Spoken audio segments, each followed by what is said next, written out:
Across the UK, on DAB+, on YouTube, on your mobile, and on your side. This is Talk.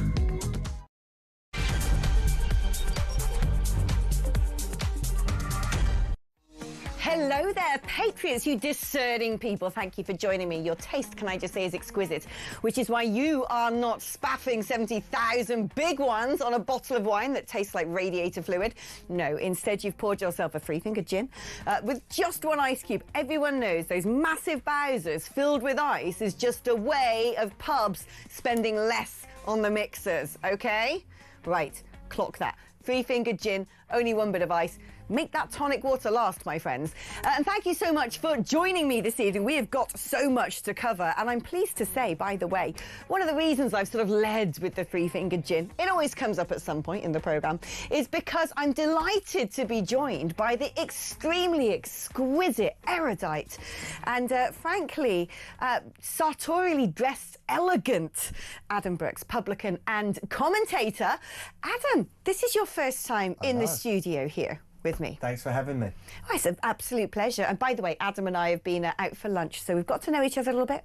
Yeah. You know, we've sort of got that chemistry going, so we're going to have a good old chit-chat. And if you want to get your juices flowing as well and talk to me, then it's 03444 99 1000. It's your normal network rate, so you know what that means. You're basically not really paying anything. It's not like one of those other hotlines that you did phone about 10 years ago and then looked at your phone bill and thought that was a bad idea, or it ended up on that hotel bill that you hid from your wife. No, it's not one of those. It's your normal network rate, so it's the same amount as phoning your grandma. You can also use that number to send me a WhatsApp message, or indeed you can leave me a voice note on WhatsApp, and I love those, and frankly I just don't really get enough of them. I don't know why. You're all a bit shy. You'd rather just send a text. It's quicker. I don't know about you. I'm too lazy to sit there with my thumbs getting RSI. I'm one of those annoying people who, when I'm sending a message, I just hold the microphone down. As actually, if you were watching yesterday, when we had that technical fault, and I didn't realise I was on air, and I was having a good old scratch like a dog with fleas, and then sending my mum a voice note. Anyway, you can scratch and voice note at the same time because you are not going to be in vision.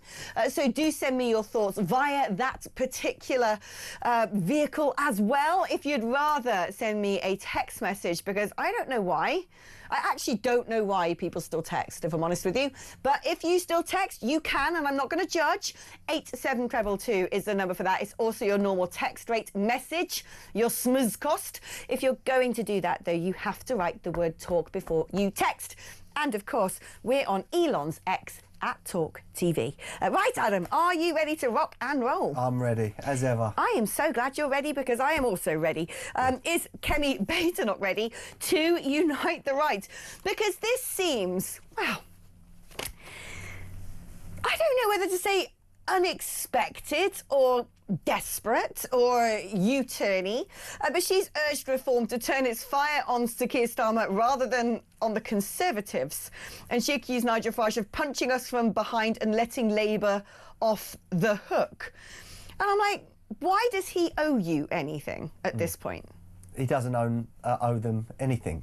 They are in free fall, the Conservatives. I don't know one person in real life that is still going to vote for the Conservatives. Up until 2019, I was a Conservative voter. What they did during COVID and other things like immigration, I couldn't vote for them again. Reform, as a small C Conservative, Reform are in line with my values and my morals. They want to tackle immigration hard. They want to leave the ECHR.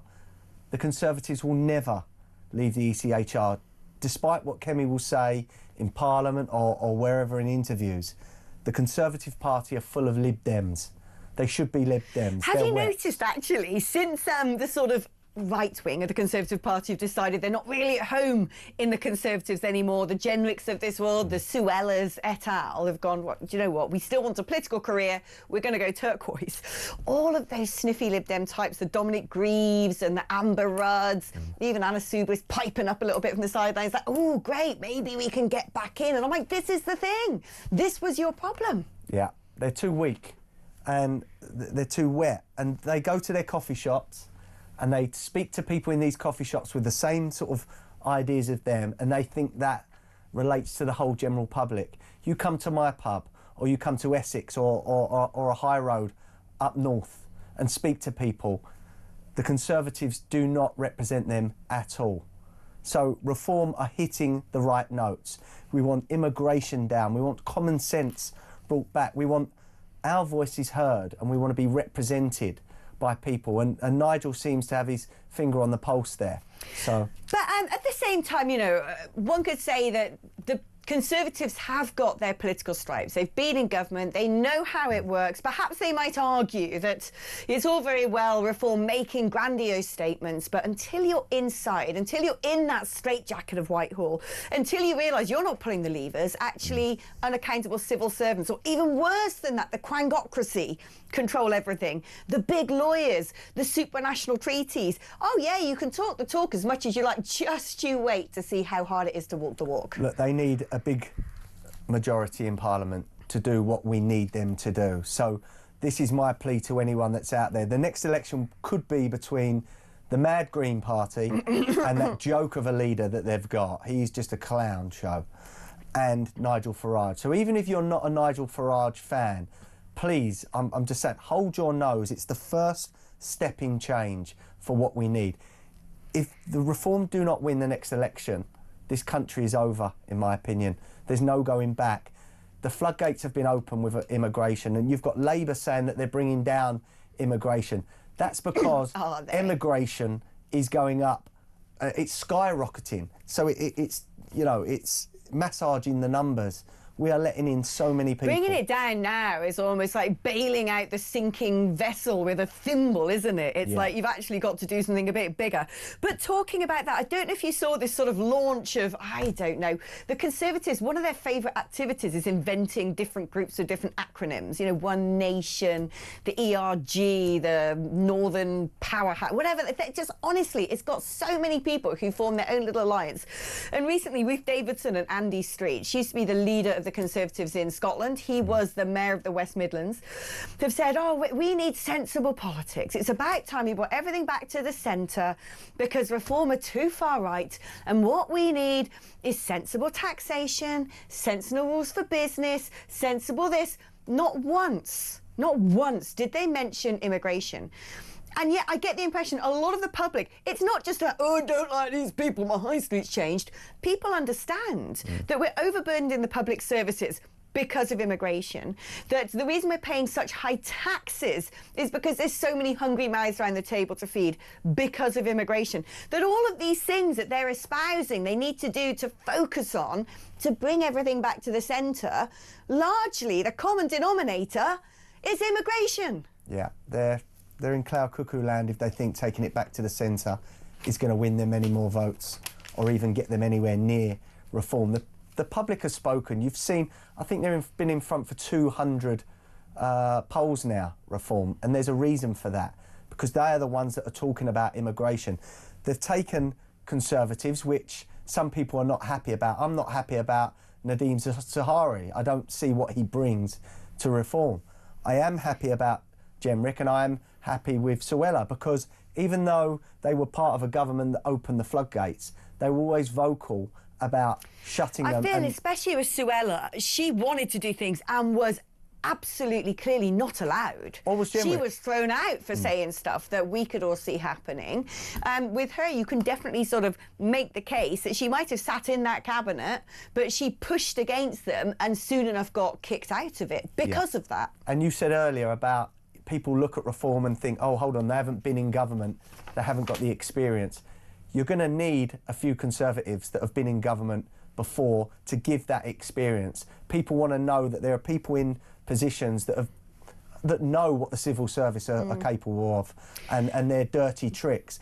I just don't want to fill Reform with too many more. The argument I would make on this as well, because people keep going, oh, well, you know, Reform's becoming the Conservatives 2.0. And I'm a bit like, when you've got a football team, and a football team is getting a really good striker, right?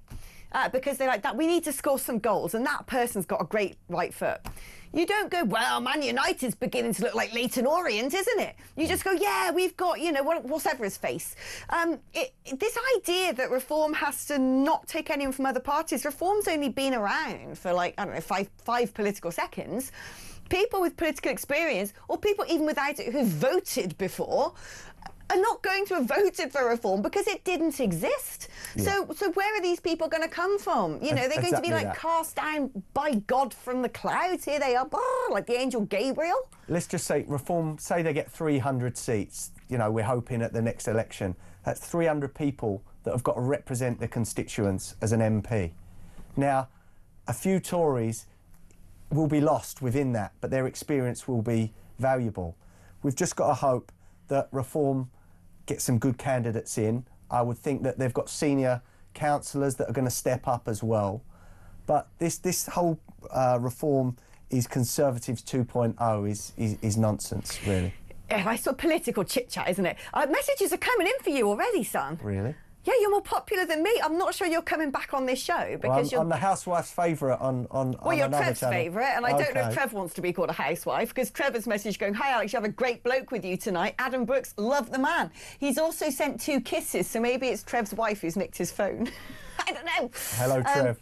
And Glyn from Catterick. Oh yeah, another housewife there. Says, good to see Adam spreading his wings on Talk. The bloke talks a lot of sense. That's kind. I know you like to think it's all the women sitting there sort of, you know, rubbing their knees, but I'm afraid, mate, it's probably the big men with the tashes and the beer bellies. But, you know, I'll take the support. Take what you can, mate. That's what I say in this industry. That. On that note, by the way, Tony, thank you for all of your letters you sent to Talk. Right, let us talk now about, I mean, look, there was once upon a time, if you read this sort of headline, you'd be like, oh my gosh, this is crazy. We must do something about this. How has this come to pass? Now you just think, well, yeah, obviously. Because this is the Home Office who's opened a probe. My God, the Home Office doing something? About migrants buying fake jobs to stay in the UK. How do you buy jobs, one says? This is multiple visa agents who are offering to help migrants secure a false record of a job to prove their rights to a visa sponsorship. Basically, it's just stitching up your CV, something the Labour Party is really good at. But essentially saying, oh, I've been here for 5 years, or I've done this, I've worked here, I've worked there, and people sort of coming up with the sort of fake empirical evidence to support that. I mean, oh, right. Of course that's happening. Of course it's happening. And do you remember this story of all of the welfare being claimed, and it was some sort of like fat Albanian woman just coming up with fake IDs and rinsing the taxpayer of a load of universal credit? Yeah, it's our whole immigration system and asylum system has been gamed and is being gamed left, right and centre. Yeah. We have had Home Office employees that have been arrested for corruption, getting these people over stamping their visas. We have had fake universities. We've had fake job visas. We've had people come in on skilled visas that work in kebab shops. Yeah, we are the laughing stock of the world. And look, we are flooding Britain with third world degenerates. And that's me being kind, because not only, look, I'm a protester at the Bell Hotel. We've had a sexual assault of a young girl. It's happening up and down the country. Yeah. They're the illegal ones. These are the asylum seekers. But legal-wise, I go on these paedophile sting websites. You've got... God, you must have an interesting browser history. And you are seeing people from Bangladesh, people from India, people from Pakistan that are caught on these stings. They've been here weeks, sometimes even days, and they're here legally. They say, oh, my visa, I'm going to lose my visa. But we know they probably won't lose their visa. We won't deport them, and we'll probably reward them with a social housing. What is so crazy, and do you know what? When you look at the third world, for instance, or the developing world, sorry, we've got to be politically correct, or do we have to? I don't know. There's a big difference between an Afghan who went to the University of Kabul in the 1970s, before that place went tonto, who got a degree in nuclear science, who comes over here and wants to actually work in a research department of Oxford University. He speaks perfect English. He's brought up in Western culture. His wife doesn't dress like a ghost. And quite frankly, we love to have him here. In the same country, it's perfectly plausible that you've got somebody who thinks a goat looks like an exercise machine. And so, you know, you've got to be discerning. You've got to be discerning when you're taking people from anywhere in the world. Do you genuinely have skills? Do you really have a university degree? Are you going to come here, contribute to society, pay tax and integrate? Because quite frankly, you know, you can actually spin this around and look at Brits, okay? There was a huge moment that everyone was moaning about Brits abroad, you know, going over to Magaluf, trashing the place up, Costa del Crime. Those were ours. Right? They were ours. They weren't the shining representative of what the UK has to offer. As a country, you just have to be discerning. You take in only in the amount that you can accommodate. And you're right, when we're flooding the country with people who have barely been to school and brushed their teeth with a twig, what do you think is going to happen? Exactly that. So we've got men that are coming from villages in the mountains of Afghanistan that have never seen a woman with blonde hair, never seen a schoolgirl with a rolled up skirt walking down a high road. And when they see people like you, or they see these schoolgirls, they cannot control themselves. They've never been taught how to, because it's not part of their society. It's quite sad in a way, but they're evil. Sad. They're evil because of the way that they're acting around our women and our girls. So we are importing people legally and illegally that do not fit in with our culture, our laws, our morals. And how's this going to end unless we mass the Why poor? is it that these people get more sympathy, right? Because, you know, you can be sorry. That's a really bad analogy. I'm going to have to rethink this. Am I going to use it anyway? You can regret. They can regret it, maybe. But, you know, you can be... am I going to go with this analogy? Let's do it. And I don't mean it to be offensive, but... you could be sorry that there are dogs in some parts of the world that live on the streets and have, you know, infections and diseases that dogs in the UK don't have, and then say if you're going to bring a dog from wherever to the UK, it has to go into quarantine because we don't want rabies in this country. I'm not saying people who come over on boats have rabies. This is why it's a sort of difficult analogy. Well, but what I'm saying is you can feel sorry for a really poor person from wherever it is. Somalia, Afghanistan, Vietnam, doesn't matter. It's not about the country or the skin colour. You can feel sorry that they've not had the same opportunities in life, that they don't have, I don't know, iPhones and all the rest of it. That's not our problem. But you can also realise that because they've not been brought up with that as their social context, that when they come here, they're going to find it very difficult to adapt. And frankly speaking, they're not really going to be able to offer your country what a country should be demanding from the people that it lets in. We're not the world's piggy bank. It's not for the UK taxpayer to have to fund these men coming over. It is nearly all men as well. Come over, get social housing, end up getting benefits down the line, and a stamp that says they can stay in this country forever. But look, we're starting to see signs in different places that we never saw years ago. You know, do not defecate on the pavement, use the toilets. Where has this come from? Yeah. It's because we're importing people that are used to doing that in their own country. We're seeing on the tube about, you know, about getting close to people. Yeah, don't grope people and stare at them. People and stare at them. Why are we doing that? Because we are importing foreign men. I think it's the stat was 1 in 4 foreign men are responsible for sexual crimes in this country. 1 in 4. That's Yet they only crazy. make up something like 10% of the population. So it's all right shouting at people like me and you for highlighting this, but they're facts. Yeah, this is the thing. We're not allowed to... I mean, you know, I'm going to bore the audience to death because they hear it all the time. I've lived all over the world. And for instance, when I lived in India, I was working for a broadsheet newspaper. The people I was working with at the Hindu, highly educated because it's an English language newspaper. Of course it is, because the 2 languages of India nationally are English and Hindi. And so we'd all work in the office and be having conversations about Hinduism, about metaphysics, about all sorts of things.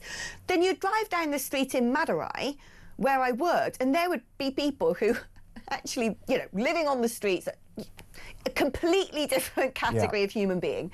And I feel very sorry for them. But the other thing is, the best thing we can do for these countries is to encourage people to stay there, encourage these countries to get better, to keep their manpower, to educate their own, to progress, to become more westernised. And that doesn't involve sending a load of foreign aid for people to do, I don't know, amdram about tampons, which is normally what our taxpayers' money goes towards. Yeah, I think we sent a load of £1 million millions to Pakistan for contraception or something like that, or education, sex education. Why are we doing that to other countries?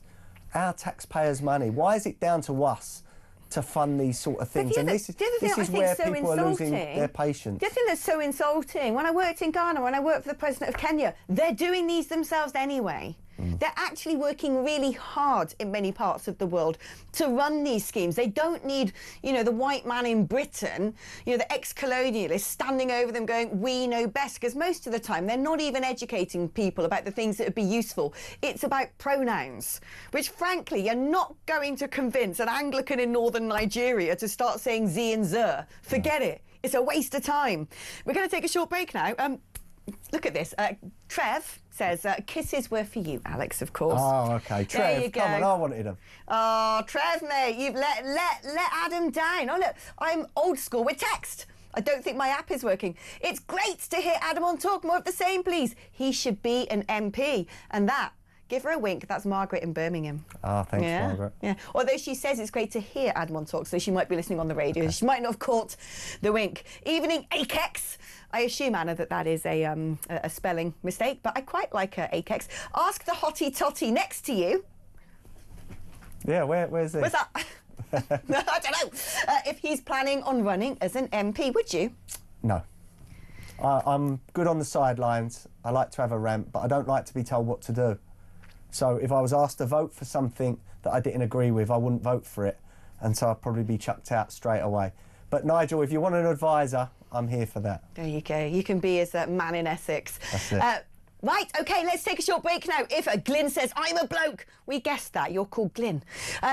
Right, sorry. If you want to join the conversation, you can say I'm being good at reading them now. 03444991000, the number on WhatsApp, 87222, the number to text. Like talk before you text. You can phone me, 03444991000. Matt will pick up your call. He will check to see if you are semi-sensible and if it passes his muster. And quite frankly, most things do. He was talking to me earlier about necromancy, so Lord knows what he's going to vet. He will patch you through to the studio. This could be fun. I'll see you after the break.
I had drunk the Kool-Aid.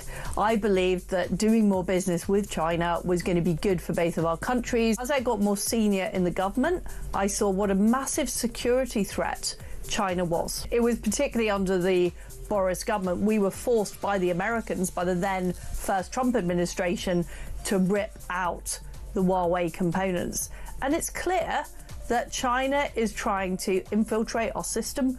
You know, we've had spies in Parliament. We've now had this spying scandal in Number 10. Across the UK, on DAB+, on YouTube, on your mobile, and on your side. This is Talk.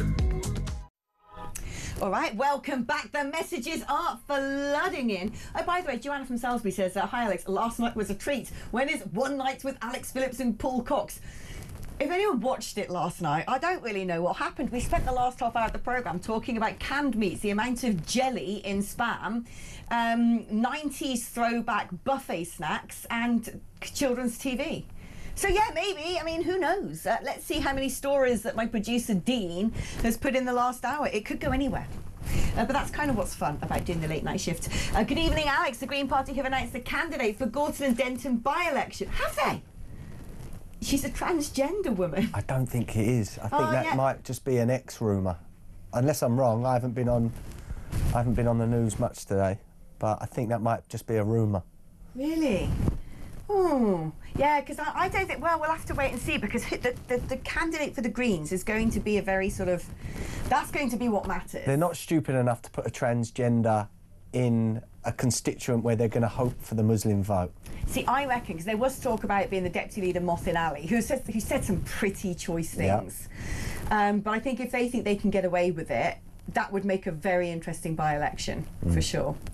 It's great to hear. Adam, more of the same, please. Oh, I've read that one. That's Margaret again. Sorry, Margaret, it's so good. I read it twice. And Dan from Kent says, politics is one in the centre for sure, but what the Tories believe to be the centre is actually the centre left. Very true. Hi, Alex, as a former Conservative member, very bitter about how they betrayed us over Brexit and immigration, and like Adam, dumped them after 2019, says Derek. Alex, you're an amazing, intelligent, funny, informative, the best orator ever. Ha, thank you. Great to see Adam, who makes you a dream duo. Hi, fantastic Adam. Oh, that's nice. I'm getting some love, aren't I, tonight? Yeah. Thank you, everyone. Now, Adam, I want you to start talking about saving our pubs, because you are a publican. How bad is Rachel Reeves for your business? She's terrible.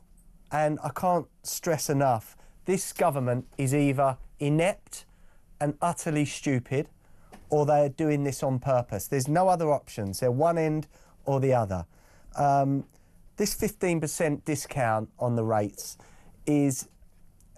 it's insane and it's insulting to us. My rates are going up by 50% alone. So what is 15% going to do? It won't touch the sides. And they're not including hotels, they're not including restaurants, they're not including cafes. So yes, as a publican, I'll take the discount, but they shouldn't be putting them up in the first place.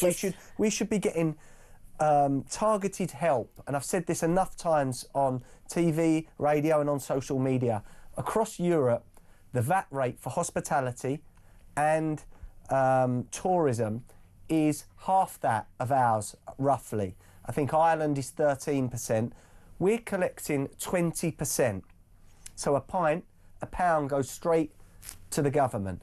Now in a pint, I probably make 15p. Is that it? 15p a pint. The government takes in taxes. How much do you sell a pint for? Well, between sort of £5 and £6.50. But that's what I mean, 15p of that, that's right. all you make? 15p. That's crazy. It depends what, because you get stronger lagers, you know, weaker lagers or weaker beer, and the price has to dictate by that. But what is mental with this bailout is it's sort of like Rachel Reeves is saving pubs from herself. Yes. You know, what's going on with the business rates thing? Because, you know, people have spoken to me about this. My hairdresser said their business rates has gone from 14,000 to 29,000. I'm like, what?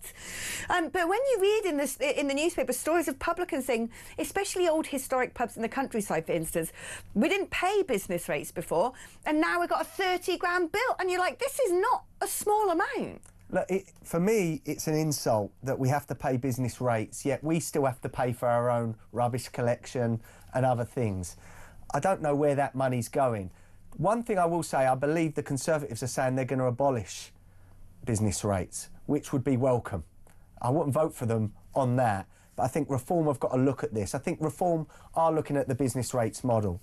But look, since her first budget, she's had 2 budgets now, Rachel Reeves, hospitality have lost about 150,000 jobs. We've lost more jobs than any other sector or industry out there.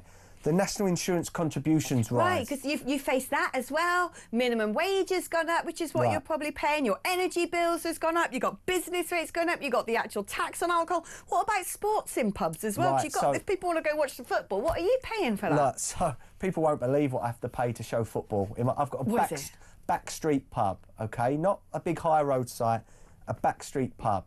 I pay about £1,000 a month for Sky Sports. £1,000 Yeah. A month? I pay £750 a month for TNT Sports, which used to be called BT. Yeah. So that is about £20,000 a year I have to pay just to show your Premier League or your Champions League games, FA Cup, etc. Now, and is it worth it? As in, like, for me, it's a service. Enough for people? me, it's a service. It's a service because people can't afford to pay it at home. They want to go to the pub So to watch I get a football. mixture. Let's say on a Sunday, I'll have my restaurant area full of families eating or locals eating, and the man might come out and put his head round and watch the TVs for his team if they're playing. I have people sat at the bar. So I believe, roughly, I break even on that. But it's a service that I want to keep providing. Yeah. Now, this is based on our rateable value. That's how Sky do it. So over the years, I've paid quite a lot because my pub's in an expensive postcode, so the rates are higher. So I had to renew TNT Sports the other week. I said, you do know in a year's time, when you re-evaluate these packages, we won't be able to afford this. You're going to lose me as a customer. And the guy on the end of the phone went, we all know. You tell our bosses. So if you're listening at TNT Sports, Sky Sports, you've got to redesign the way you charge us pubs. It gets my goat. It really, really does. That when people just want to watch sport, they have. It's not just, if it's just one sports channel, but it's about 18,000 of them. You've all got to have different subscriptions, and it just, because I'm a huge Formula One fan, and Formula One was always on the BBC. Then it got moved to ITV and the adverts, and they tried to put the little bits in the corner. Now it's on Sky, so I actually have to buy a sports package, and it comes with every single blimmin' sports channel that I don't really need to watch Formula One, which is my only thing I like on television after Gladiators, because that's just cool. But that's it really. I don't watch TV otherwise. And then, you can get a bit of Premiership rugby as well on TNT, but then sometimes it's on ITV too. It's just like, you need to have a degree. You need to be the walking Radio Times. But a lot of those sports, you said, don't really bring people into pubs. No. Football is what we pay for. So I'll let you know, there's 3 months of the year. Well, June, July, August, when there's no games, when the season's closed, that I'm paying £2,000 a month in my pub. For nothing. Right, and that Sky will not even let you suspend it and then carry on. They've got you by the balls. And really. do you know what? Can I say that on here? They've got you by the balls. Do you know what's going to really get your goat? A lot of that, I don't know if this is true, but I think it's true. News is a loss-making enterprise, right? So when you've got these rolling news channels, this is why BBC News basically shut down, merged with BBC World. It costs a lot of money to make news. And so a lot Sky Sports and the profit they make from that basically pays for Sky News. Right. So that 2 months when no one's coming into your pub, you're paying Beth Rigby. Brilliant. Hey! And Do you like that? Beth Rigby blocked me on X many years ago, Oh, so she's I not don't want gonna- to pay for you, Beth. She's not going to see this, is she? No. But you know what I really like about what you said about sticking on the footy, because it is a service, because most people can't afford that subscription at home, is I always say to people, you've got to remember that pub is short for public house. It is so unique to British culture because, you can go to these perpendicular bars in France, the music playing like Euro trash 90s porn music or whatever, and have your sort of, Aperol. How do you know what porn music is? I don't know. I literally don't know because I'm a God-fearing girl. I just assume because I used to watch Eurotrash growing up. Yeah, same. Bring it back. It was amazing. It was amazing. But it's very different. The pub is such a different thing. Like my local, I've only been living where I live for about 5 months now, and already I can just walk in there by myself. It's full of tradesmen. So it's like, oh yeah, someone around who can help me, do stuff with my electrics in my kitchen. Can someone help me drill some holes in my shelves? I want to feed some lights down there. And everyone knows everyone. There's Skittles, there's quiz night, there's a group of guys who play bridge. Everyone brings in a crossword and sits and does it together. It's like everyone knows everyone. And it's a real community spirit. And that is so important because it's where people go to sit, discuss, to sort of let off some steam. And one thing I'm going to say is that the Conservatives were not kind to pubs at all. But Labour are going to be sitting on the destruction of this industry and this sector. Yeah. They're going to be to blame for the loss of the great British pub. And as I said earlier, they're either completely stupid or they're doing it on purpose. There's no in between. You can't be this stupid. You can't keep adding taxes and bills to a pub, knowing that it's a struggling sector, and then think that they're going to survive. They see us as a tax collecting service. Yeah. But what they see everything as a tax collecting service. But if you think from a £5 pint, £2 is tax, okay? If we go, they're going to lose so much money in revenue. Yeah. So look, I'm pleading to Rachel Reeves, and I don't like begging, but it's an industry that I love. My dad was a publican from the 60s. My late father, you know, my hero. He's a publican, so I'm a publican because of my dad was a publican. That's the only reason. I do not want to see these pubs closing every day, because if you fast forward 5 years' time, we might not have many left. And they've got to stop allowing them to be turned into restaurants or turned into mosques or something converted else. into housing or whatever. They've got to stop this. We've got to start protecting the pubs. Yeah. It's our heritage. It's our culture. My local tonight, I'm sorry I'm actually doing the late shift this week, because my local tonight's having a big old thing with the press going down and everything, because they've won Camera Pub of the Year. Like in my region, not overall, but they've won Camera Pub of the Year, and they're like having like people getting dressed up. There's probably some sausage rolls on a trestle table. The local toggies down there. I love this. It's proper stuff. But one of the things I find the most egregious is this government don't just go whack, whack, whack, pay tax. They're coming up with so much, frankly, dirty, dystopian, non-fiscal related legislation. And probably the filthiest of the lot is this banter ban. Let's have a little look at old free speech guru, Toby Young, defender of the banter, talking about this in the House of Lords. Lords, I declare my interest as the director of the Free Speech Union, and I congratulate the 4 new members on their excellent speeches. I want to draw your Lordship's House attention to just one section of the Employment Rights Act and its impact on the hospitality sector, namely Section 21, which extends the liability of employers for the harassment of their employees to third parties. From October of this year, employers will have a duty to protect their workers from third parties. I should make clear that we're not talking about third-party sexual harassment, which they were already liable for, but third-party non-sexual harassment. This is beyond mental. Like, how can somebody control, before they've even said it, what someone is going to say in a public space? Like, if someone comes into a pub and starts effing and blinding, or just having a conversation with their mate, saying something, you know, say I'm standing behind a bar,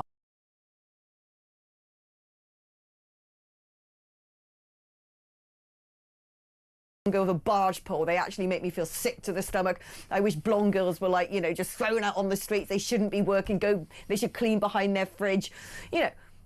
And I could then sue the person owning the building who's paying my wage for what those two people were saying. This is mad. There's not even any way of controlling that. Like, we need another thing to worry about as publicans. It's a joke what they're doing here. And it's worrying because an independent publican like myself, someone that doesn't own a chain of pubs or is a multi-millionaire, could be hauled in front of a tribunal, very expensive tribunal as well, could finish you because one of your staff takes offence at maybe the 2 people at the bar. So what I will say is to other publicans or restaurateurs or people out there that run businesses would be affected by this, is be careful who you're employing. Yeah. Well, so this is it. I would more than likely want a bar girl or a barmaid or a barman that I know of, or someone that works there already knows of. So they're not coming here just to be offended and then take me to a This is tribunal. it. The sort of person who's going to lobby some sort of claim about that is vindictive and venal. They've been waiting for it. They're the people who are just synthetic offence specialists. They're sitting there waiting for the moment that they can put in some sort of thing to get someone like you by the short and curlies and be like, you know, I can make a bit of money out of this. And you'll be like, instead of having to pay for a lawyer and go to court, I'll just throw some cash at the situation to shut them up. And you end up with people, the only people who do that aren't actually offended by stuff, they're gaming it. They're snatching up money. They're frankly ripping the proverbial. And I hate that because, do you know what? I was a barwoman for ages. I've poured plenty of pints. I actually worked in a cocktail bar for wine bars, cocktail bars, pubs, you name it, done a lot of it.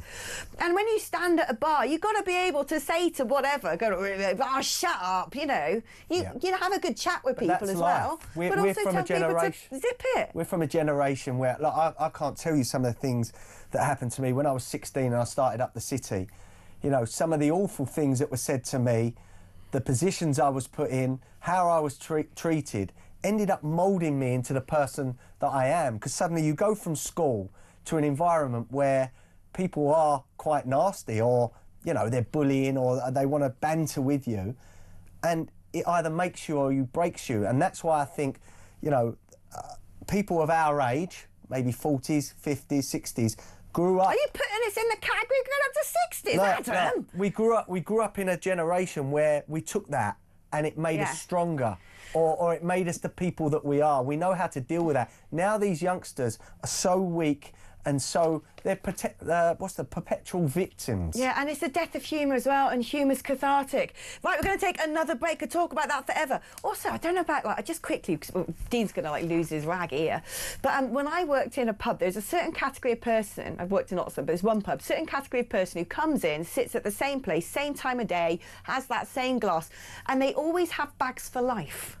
Right. I don't know why. Have you observed this? Maybe it's just a Gloucester thing. Yeah, I haven't noticed that. But there are people that like their certain positions, same time of the day, because the bar girl, the barman, the bar lady, or whatever you want to call them, they are their wench. They're their social life. They're the person that they can speak to, let maybe their worries out. So during COVID, that's what a lot of people missed. Caring the community. Right, we're basically caring the community, and Dean's going to be if we don't go for break soon, because I can see his eyes rolling back in his head and he's beginning to, like, twitch and stuff. So while we mop him up, you go and pour yourself a three-fingered, and we'll be back after this.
Across the UK, on DAB+, on YouTube, on your mobile, and on your side.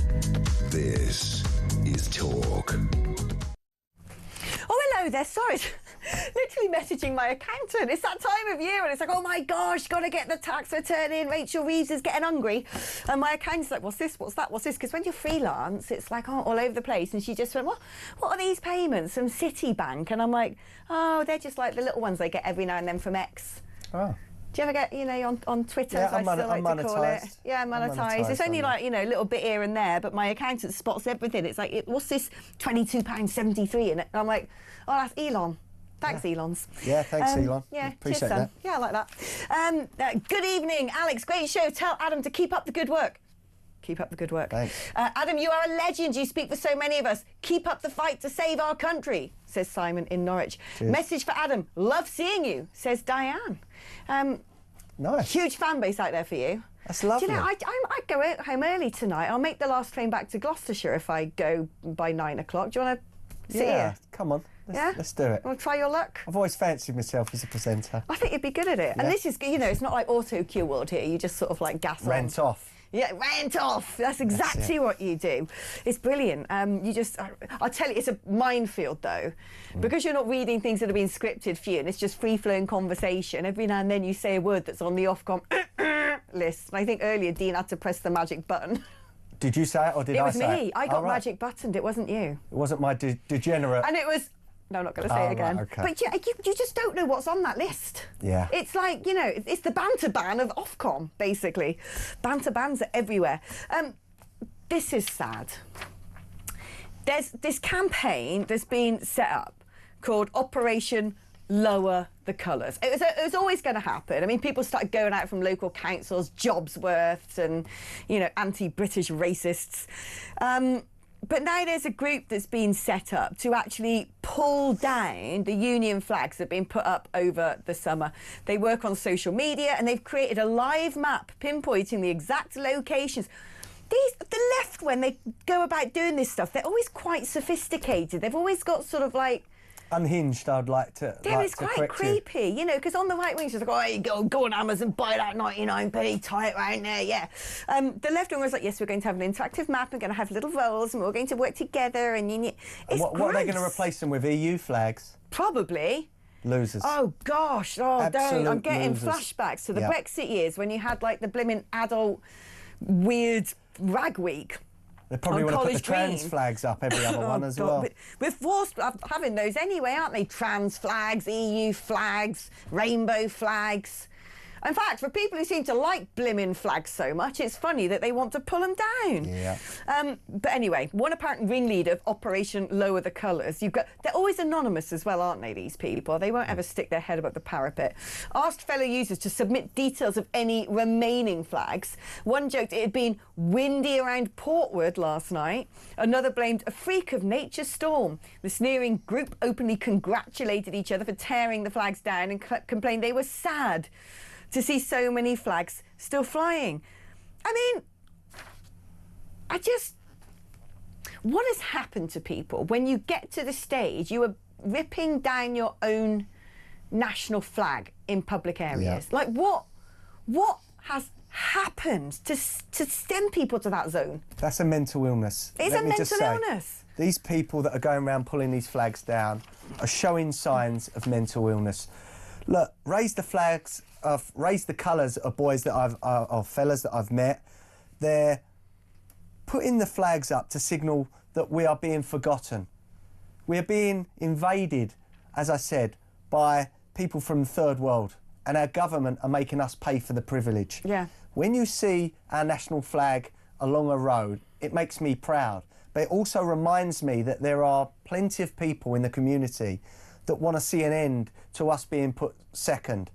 This government's own lawyers said that asylum seeker rights trump those rights of us, the local people. We are living under a government that puts foreign men before us. So look, these flags will carry on being put up. I'm going to tell you now, I know a few groups that put these flags up. These lefties can go and do what they want. As soon as they come down, there'll be more up. We're put 2 up. But what they don't understand is if they want a world in which everybody has to have their own special little identity that we've all got to love and celebrate. I'm trans, I'm gay, I'm black, I'm white, I'm Muslim, I love Jedis, you know, whatever. Everyone's got to have their own little, I'm a special category, all of my own. The only glue, the only thing that holds us all together on this patch of land is the concept of being in the same country. It is the only social adhesive. So when you are pulling that down, which doesn't stand for anything, the Union flag doesn't represent a religion, it doesn't represent a skin colour, it doesn't represent a sexuality, it doesn't even represent a language these days. It just represents the terra firma that you are stood on and says we are all part of this. And that is what unites us only. If you go to Spain or America, their national flags are everywhere, on every building, everywhere you look. We're the only country in the world that has people within it that are ashamed of the flag. We cannot go back and change what we did 300 years ago, slavery or whatever, but we ended that, by the way. We did end that, yeah. We cannot be to blame for things that happened 200-300 years ago. Embrace that we are Great Britain. Embrace our St George's flag. And if it offends you, you shouldn't be living in this country. And no one's hijacking it. Let me just tell you now, the far right hate me. There's only a few thousand of them in this country, but they hate what I say because they don't think I should be saying it without racism or hatred. I don't say anything with hatred. The far left hate me, the far right hate me. But I'm proud to stand under a St George's flag and say I'm British. But also, when people talk about this mythical far right, the threat of the fascists, oh, it's so dangerous, I'm so worried, I feel triggered, I need a safe space, the whiteness, if there had been a single far right incident, even if it's just a pork chop thrown at a mosque or something, it'd be front page news. We wouldn't hear the end of it. You know how deep they'd go on that. They wouldn't be able to leave it alone. The legacy media would be a dog with a bone. Starmer would be having a field day. David Lammy, you wouldn't be able to shut him up. They are desperate for that to happen. The reason I know that there isn't actually any particular far-right threat in this country is because nothing has ever happened. Yeah. I'm sorry, it just hasn't. The maximum that's happened is someone making an inappropriate comment here or there. The rest of it, you know, it's, you just know if there had been a racist attack or murder, it would be all we spoke about. Yeah, there's an insignificant amount of far-right people in this country, maybe a few thousand, as I say. And if they pop up on social media, they never show their face because they're afraid of the consequences. Yet, apparently the far right are to blame for everything. The Prime Minister never talks about the 50,000 on the terrorist watch list. 40,000 are Islamist extremists. Half of them were born abroad. Why do they not talk about that? Because they're scared to offend the Muslim community. Well, frankly, the things I'm seeing all the time, more than anything, is the blimmin' extreme left. We need to talk about that more. We're going to take a short break, but don't worry, I'm keeping Adam locked in that seat until the top of the hour, so don't you go anywhere.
I have a message tonight for the incredible people of Greenland. And if you choose, we welcome you into the United States of America. That is why I said the use of tariffs against allies is completely wrong. You know, the fact that they had a boat land there 500 years ago doesn't mean that they own the land. We're not going to have Russia or China occupy Greenland. So we're going to be doing something with Greenland either the nice way or the more difficult way. Any decision about the future status of Greenland belongs to the people of Greenland and the Kingdom of Denmark alone. Across the UK, on DAB+, on YouTube, on your mobile, and on your side. This is Talk. All right, now, Adam, you're from a place that I hadn't really heard of before, but it's now a big name. Everyone's heard of it around the country, Epping Forest. Yeah. What's going on there lately? Because it's sort of fallen out of the headlines, but you've been a huge part of the protests, the Pink Ladies. Are they still all there? Yeah, we're still going there every Sunday. There's two different factions now that are protesting. The Pink Ladies wanted to protest a bit earlier on a Sunday. A lot of them are elderly women, or more mature women, I should say. So it was getting dark. But there's still, I would say, 70 or 80 every Sunday that are protesting the Bell Hotel. Remember, a girl was sexually assaulted in Epping, 14 years of age. Yes, there was trouble or so-called riots. I got the blame for them, by the way, on X. Did you? Hashtag Brooks riots trended I for... remember when they did the hashtag Farage riots. The man was in Hong Kong. Several days. But all I'd done, you've got to remember, all I'd done was when I found out about this crime, I stood outside the Bell Hotel with my phone and my tripod and I reported the news. Now, if reporting facts starts riots, there's a big problem in this country. But what's it? I haven't lived, well, actually saying that, when I lived in Earl's Court, I think there must be a hotel or two like that around there, because all of a sudden you see people walking around that you think, OK, that doesn't fit the normal sort of, you know, paradigm of even, you know, foreigner, whoever, but someone who's sort of living and working here. But I can't imagine what it's like, because in my little village where I live, there's a sort of nearby little spa hotel. Don't know what footfall it gets, but I try to imagine what it would be like if all of a sudden 500 undocumented men moved in there. What does it look and feel like? Right, so I'm from the neighbouring town, which is Loughton. I live about 1.5 miles, 2 miles from the Bell, but I do go into Epping quite a lot. I've got 2 nieces that go to the school just about 400 metres over the back, and it was a schoolgirl from that school that was sexually assaulted. I speak to shop owners in Epping High Road and they thank me for doing what I've done with the Bell Hotel, because they've seen shoplifting, they've seen people aggressive to staff. These migrants back in the summer were defecating on Bell Common, which is opposite the Bell Hotel. Exactly like we spoke about earlier. They've got a toilet in their blooming accommodation. They're going to like... They were going into council offices begging for food, even though they're fed at the Bell Hotel, and their general behaviour around schoolgirls and women in Epping High Road was a disgrace. And as we said earlier, it's like they don't know how to behave in this country. Someone that worked for me drove through Epping at the traffic light. She had a convertible Mini, I think it was. One tried to get in her car.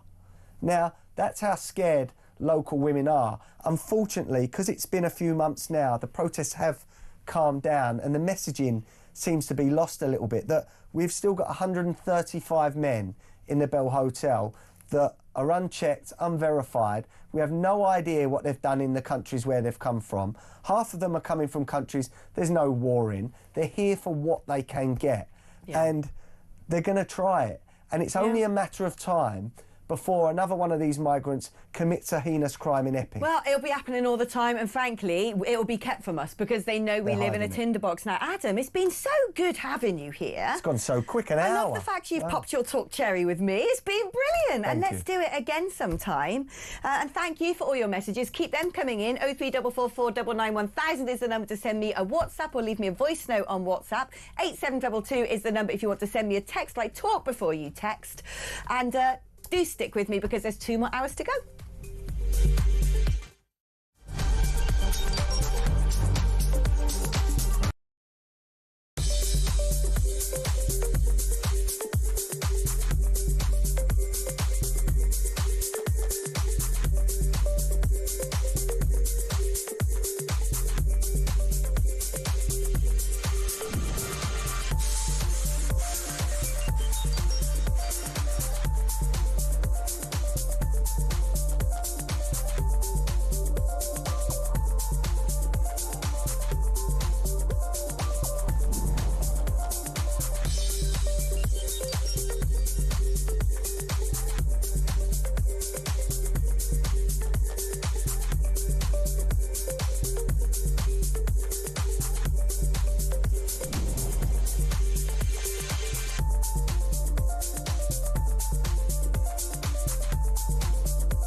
across the UK.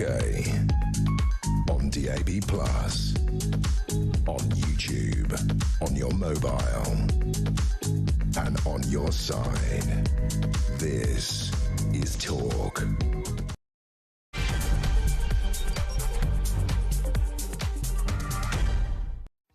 All right, that hour went quickly. It always does fly by, doesn't it, time when you're having fun? And it's just so good having Adam's company. It was like being at the pub. I think next time we should come in with like a cocktail shaker or something, or some stouts in some bottles, and we should just be like popping them and having a few jars, a few tinnies, a pack of scratchings. Yeah, come on. Scratchings are the only pub snack. I actually find it, can I just say, a micro offence, so I'm going to sound like a left-wing loser. If you go to a pub and go like, yeah, can I have half a... Oh, yeah, you don't sell stout, only Guinness. You're not a proper pub. Can I have a... Oh, yeah, you don't sell cider, only that fake news apple juice with, like, raspberry flavour in it. But you've got to have pork scratchings. If you don't have pork scratchings and instead you've got wasabi-covered peas, stop it.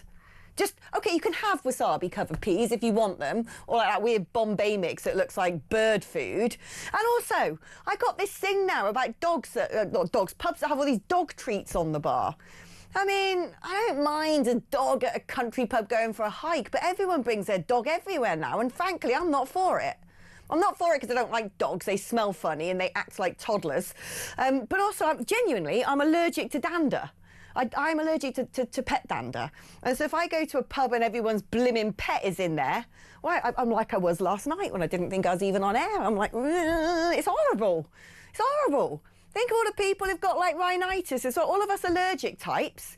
When you're walking around with old Bonzo, Bozo and Boney or whatever they're called, we've all got to pay the price. Sorry, I literally don't know where that came from, but it is a moan. I just, what can I say? I don't get to bring my cat places. And I know I'm allergic to her as well, but I live with her, so my immune system kind of has factored her in at this point. But I don't get to, bring her places, do I?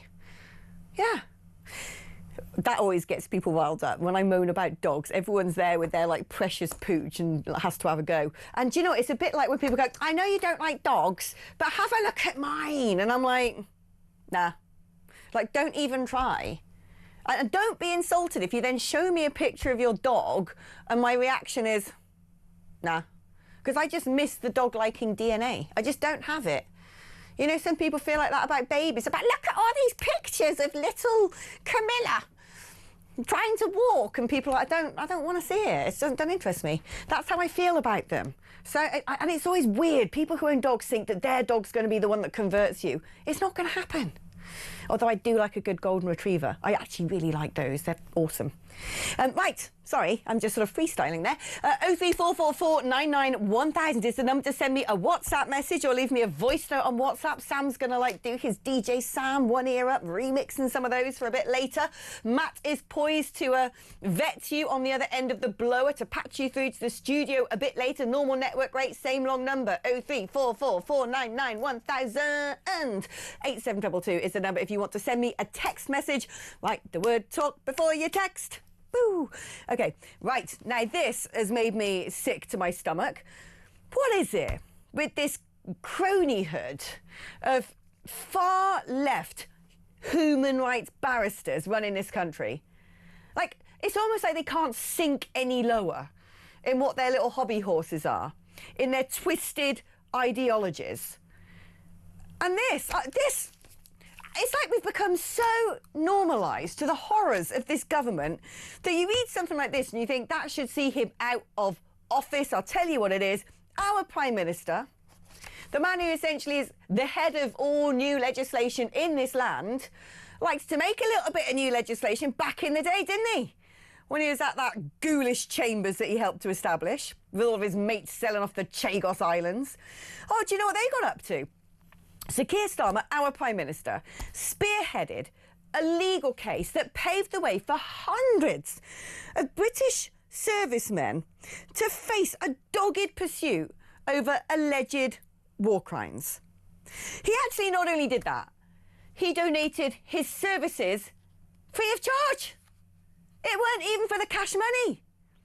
What was it for then? Because he just wants to see our brave armed forces chucked in clink because they may or may not have, I don't know, act in a military-style manner in a war zone? For crying out loud! Of course, he did it alongside our completely unelected, unaccountable Attorney General, Lord Hermer, the first Attorney General to not hold an elected office. Old crony back from his chambers. I find that a disgrace, quite frankly. But again, the legacy meter don't talk about that, do they? Basically, this human rights claim, human rights, in 2007, transformed the entire legal framework covering troops in combat zones. Court documents show Sir Keir Starmer served as the lead barrister on the claim, which then forced the Ministry of Defence to launch a whole new witch hunt into deaths of people in Iraq. You know, Iraq, where we went to fight. The same government, the Labour government, sent those men and women there. They were the ones who came up with a bunkum legal justification for sending our servicemen and women to that country, where loads of people got maimed, got PTSD, lost their lives, and those that didn't, guess what? You're gonna be hauled in front of the cops for doing your job. It's disgusting. And as a result, some of these criminal probes targeting soldiers, the soldiers were falsely accused. So these poor people who've gone to a sandpit to fight for, because the Labour government decided, are then harangued because of the Labour government. And it cost us a load of money as taxpayers too.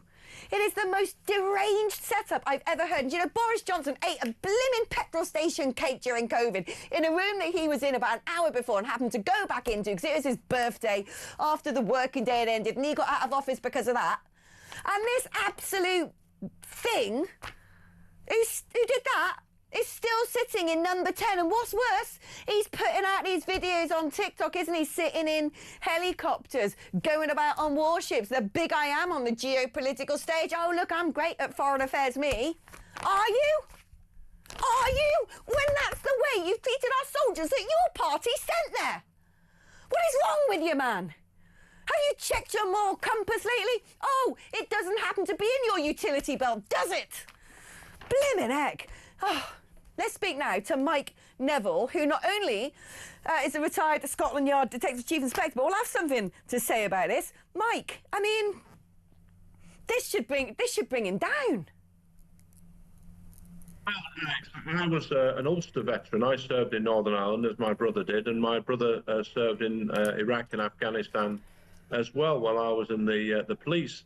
And I just think it sums up the Labour Party. The Labour Party have always, you know, supported their enemies. You've got Diane Abbott and Jeremy Corbyn, who were often supporters of the Provisional IRA and the Soviet Union when myself and my brother were in West Germany ready to fight the Russians.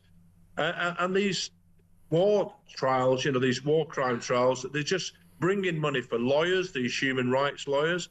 And you've got these soldiers who committed themselves to serving their country, to dying for their country. When you sign up as a soldier, that's what you sign up for. You will die if need be. And you've just got lawyers analysing decisions, which a soldier's made in a second, and the lawyers have got 6, 7, 8, 9, 10 months to look at, you know, look into what you've done, and they try and bring you down, and they try and get loads of compensation, of which they get a share of. So.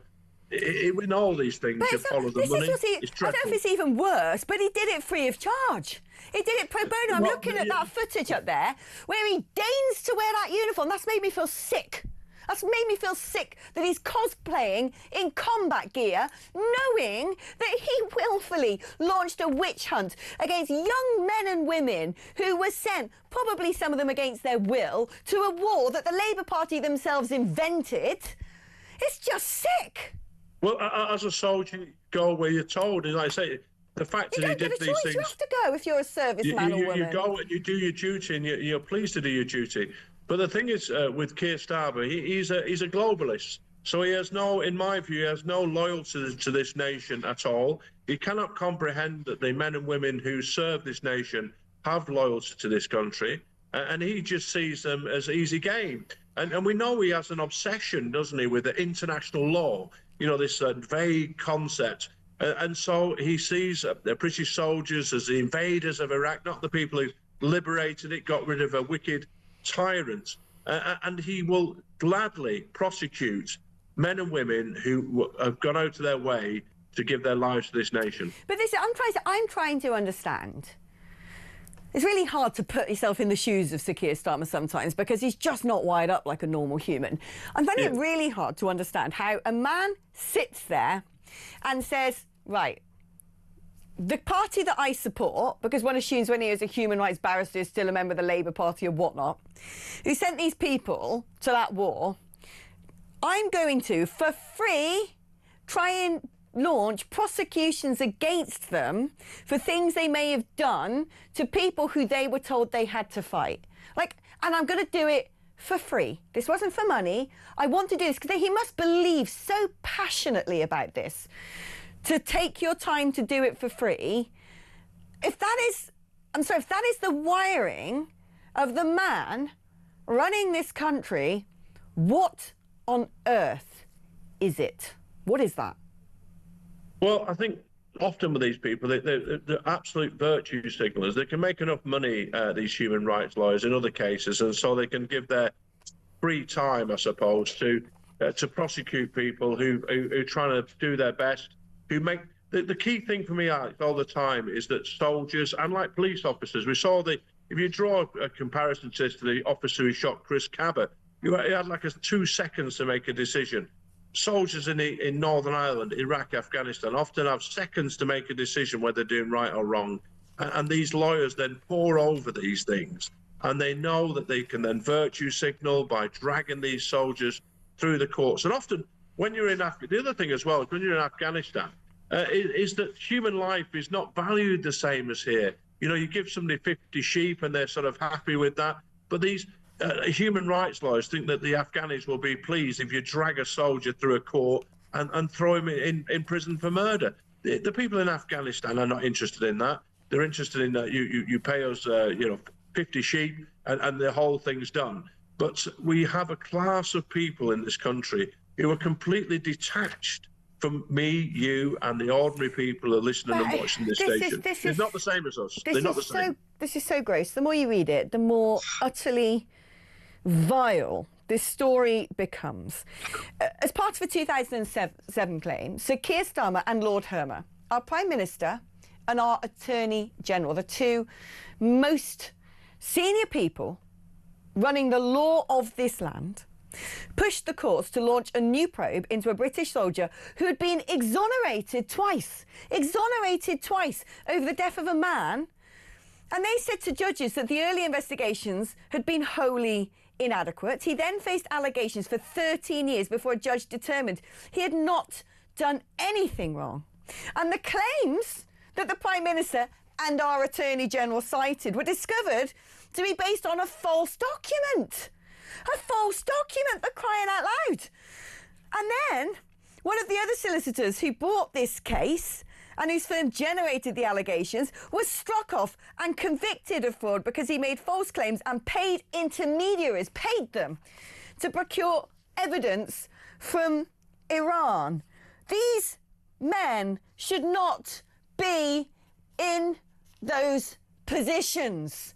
How can that person be our Attorney General? How can that person be our Prime Minister? How can Starmer have the audacity to tell Donald Trump, oh, our soldiers fought on the front lines of Iraq and Afghanistan. They did die, by the way, when you were prosecuting them for doing so? Words escape me sometimes because I just don't think he can stoop lower. Yeah, no, I agree. So people have criticised, and rightly criticised, President Trump for saying our soldiers didn't fight on the front lines, but particularly in Afghanistan. I mean, my brother was saying to me, it's like a First World War, trench warfare. That's what our soldiers are engaged in. Several Victoria Crosses. We know our soldiers were fighting hard there. But the other thing, it's one thing for the President Trump to insult our soldiers. It's another thing that our Prime Minister wants to put them in jail. This is the real problem. But it comes back, Alex, all the time to the elites being detached from me, you and everybody else. And these stories just simply expose how the people in power are nothing to do with us. They have no time for our country. They have no time for our armed forces. They look to a globalist elite. And if it means a few of our soldiers who signed up get thrown into prison, such is life. They'll feel good. Do you know what you call somebody who doesn't regard humans as empathetic creatures with personal experiences, who doesn't have empathy for individuals, but instead regards individuals as sort of units? Do you know what the word for that sort of person is? A psychopath. Alex, I've no doubts, but you've just got to, what you've got to do is you've got to detach yourself from reality and try and get into their heads. And their heads, they're not in the same position as the vast majority of the country. That's what I'm saying. They're detached completely. Oh, it's just, I don't want to detach myself and try and get into their heads, because I think I'd probably throw myself off Tower Bridge. Mike, I'm going to have to let you go there, but thank you so much for sharing in that story with me, because I can't... The word appalled doesn't go far enough. There's any word I use right now is doing such heavy lifting, the strength of my feeling over that story. And I am sorry to every man and woman who bravely fought in Iraq and Afghanistan, who was sent there because of the Labour Party, who faced prosecution because of people in the Labour Party now running our country. They should be the ones saying sorry, but I am so sorry for you, because that is wickedness. It's wickedness. We're going to take a short break now, because I definitely need one, and you do too. Three-fingered gin, you know what it's all about. Stay tuned, back after this.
I have a message tonight for the incredible people of Greenland. And if you choose, we welcome you into the United States of America. That is why I say the use of tariffs against allies is completely wrong. You know, the fact that they had a boat land there 500 years ago doesn't mean that they own the land. We're not going to have Russia or China occupy Greenland. So we're going to be doing something with Greenland, either the nice way or the more difficult way. Any decision about the future status of Greenland belongs to the people of Greenland and the Kingdom of Denmark alone.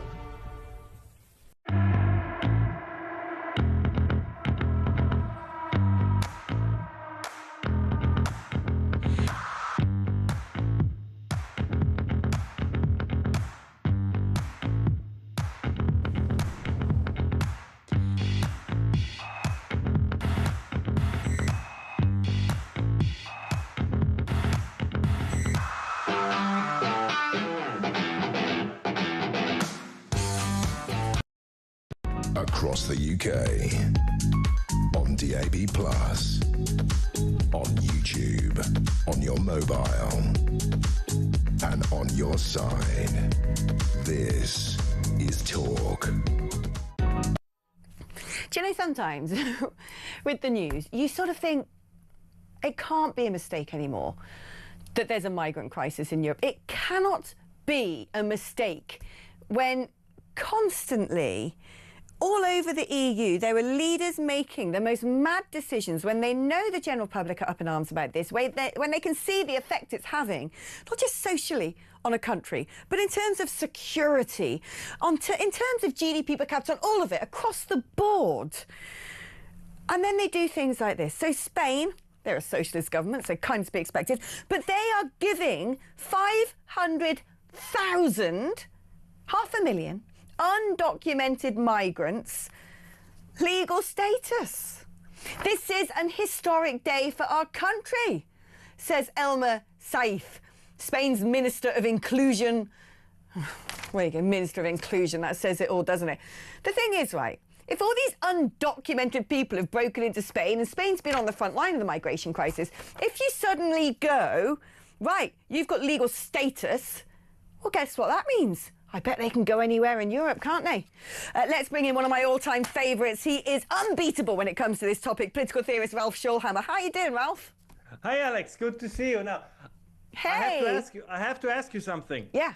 And I mean, I do it on air because then you cannot escape me. I was thinking we should do a live event or something in London or somewhere in England at some point. I think that we need to speak to an even bigger audience than you already have. I'm just putting it out there. What? If there's interest in your audience for us to do that. I love the fact you said a bigger audience than I already have at a live event. I mean, what, you don't think I don't fill an arena on this show?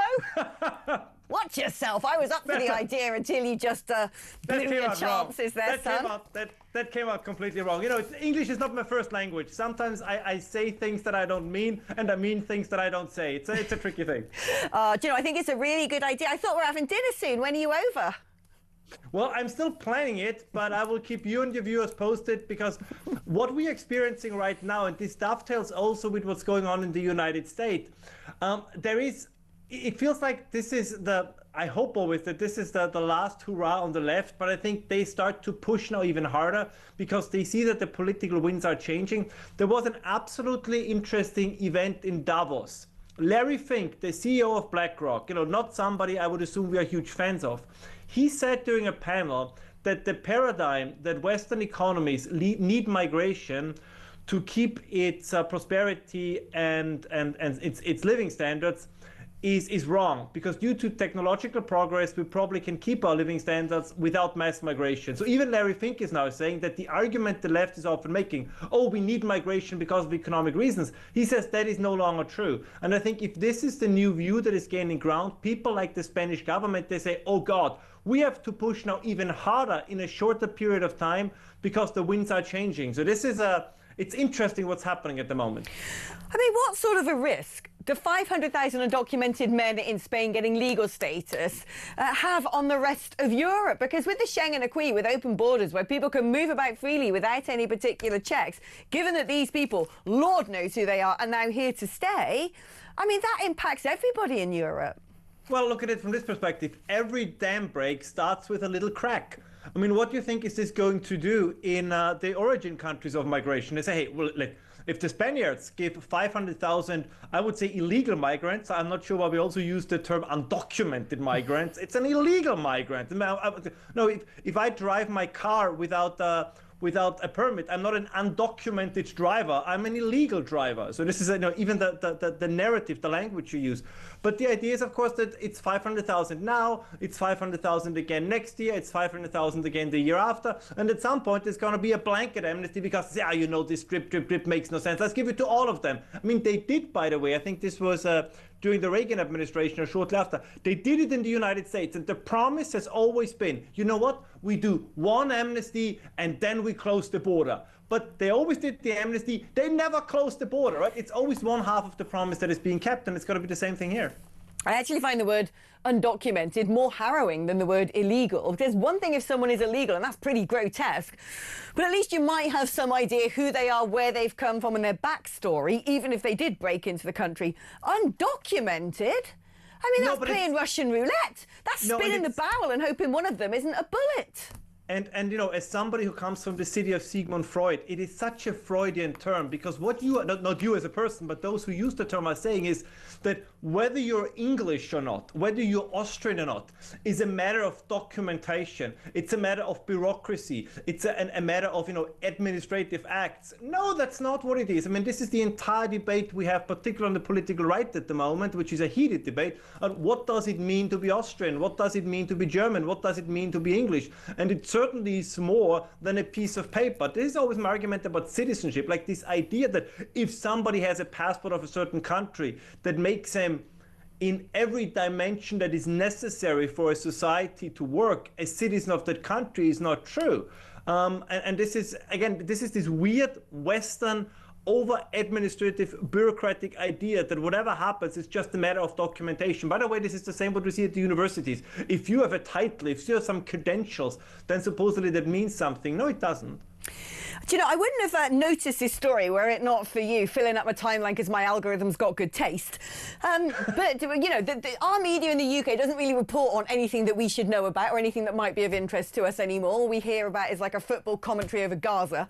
But I saw that staggering speech, that clip from Ursula von der Leyen that you had retweeted. She's standing behind a podium looking like an Elnet advert, like she always does, literally saying, what a historic day, isn't this great? We're going to bring in gazillions of Indians into Europe as students, as migrant workers. I mean, everything. I mean, tell us about that. Yeah, also seasonal workers. I mean, what kind of seasonal workers from India is Europe or continental Europe going to need? And there is this big myth still out there that a qualified person from India or any other place cannot come to Europe or the UK. Of course you can. Like for qualified personnel, there are always ways. Whether you have a company that wants to hire them, it might be a bit difficult. Admittedly, that's true, but that's again a problem of bureaucracy. But this idea that once again you have to grant, you know, blanket permits. It's the same with the student visa programs. Like this whole idea of the Erasmus study program to be expanded to the Middle East and North Africa. My sense is, I know I sound a bit conspiratorial here, is that they say, okay, we can no longer bring in people as asylum seekers, so now we bring them in as students, as researchers. And we had, you know, there are many hardworking Indians, don't get me wrong, and in comparison to other migrant groups, people from India might be preferable. But it's very clear in Canada, in the UK, in Australia, that there is a lot of fraud when it comes to migration from India. So this is undeniable, and why now the European Union is all gung-ho to participate in that fraud, I have to admit, is beyond me. I mean, look, I lived in India. I love that country to the bone. It's not even a country, it's a subcontinent. It is huge. And as a result, you get all manner of people. You get the most brilliant professors and people who are top chemists and nuclear scientists. They're great at computing, some highly educated people. But it really is a country of two halves. And I just kind of think, what is Europe doing? Because we've got a crisis here. We've got a crisis battering our frontiers on a daily basis. And on top of this, we've now got open the floodgates to whomever from India. And we're not talking about the brilliant people who could come over and work in AI or genetic sciences. No, we're saying seasonal workers and students. We're then saying, oh, let's add men and women, probably mainly men from the Maghreb, the north of Africa, to come and, you know, just help them, give them, you know, cash money and support to come and study at our universities. Anyone who thinks that the migrant crisis is over, oh no, buckle yourself in, because things are going to get even worse. According to these two policies alone, that is, I don't even know. I mean, it's craziness. It's like, it's self-harm. No, and you see the narrative that is being construed. I mean, I'm sure, you have to tell me, Alex, I don't know, but currently in continental Europe, everything that's happening in Minnesota, Minneapolis is like top of the news. There are more reports about Minneapolis than there are about what's happening in Iran.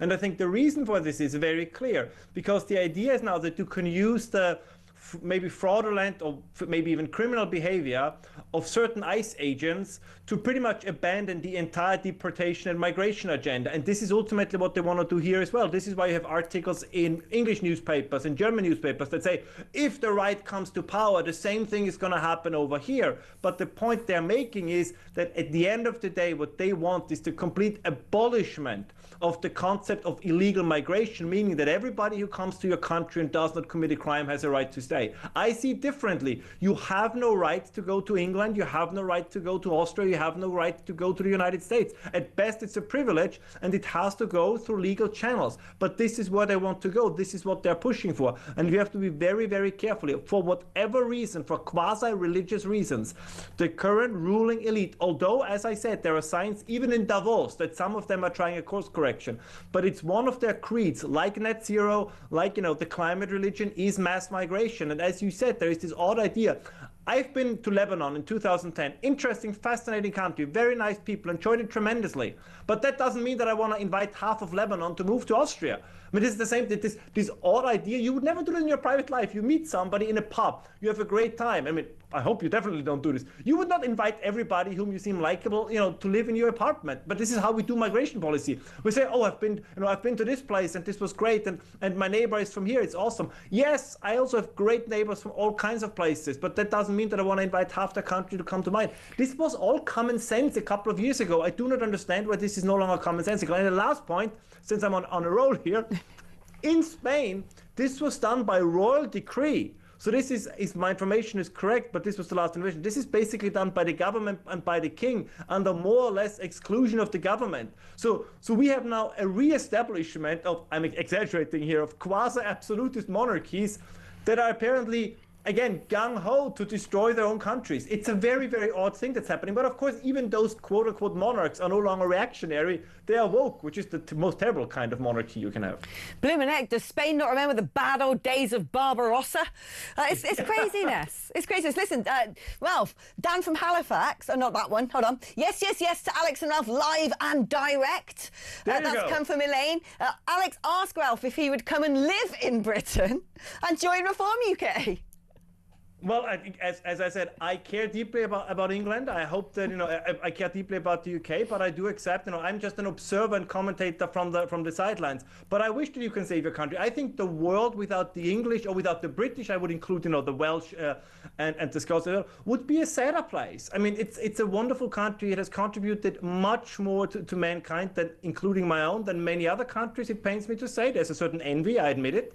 And this is something to be proud of. So, again, Tusk, Ralph, when it comes to some of the most notable leaders in world history, Austria created Hitler.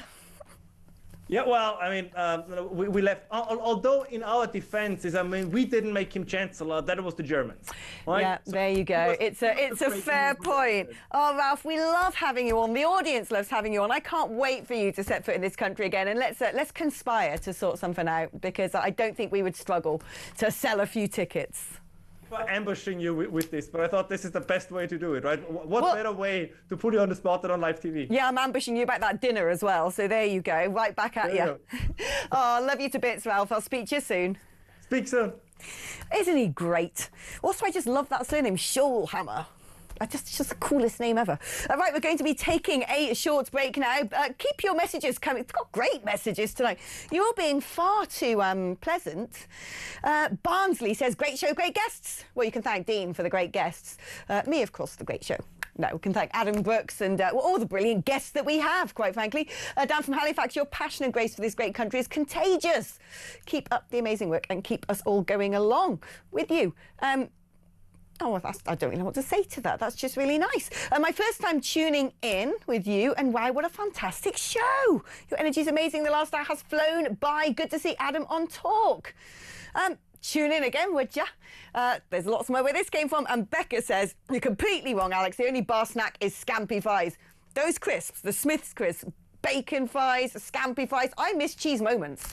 I'm actually ready to launch a petition to bring back cheese moments, because they were also good, made by the same company. You're right, those tiny little snackettes, but only alongside pork scratchings.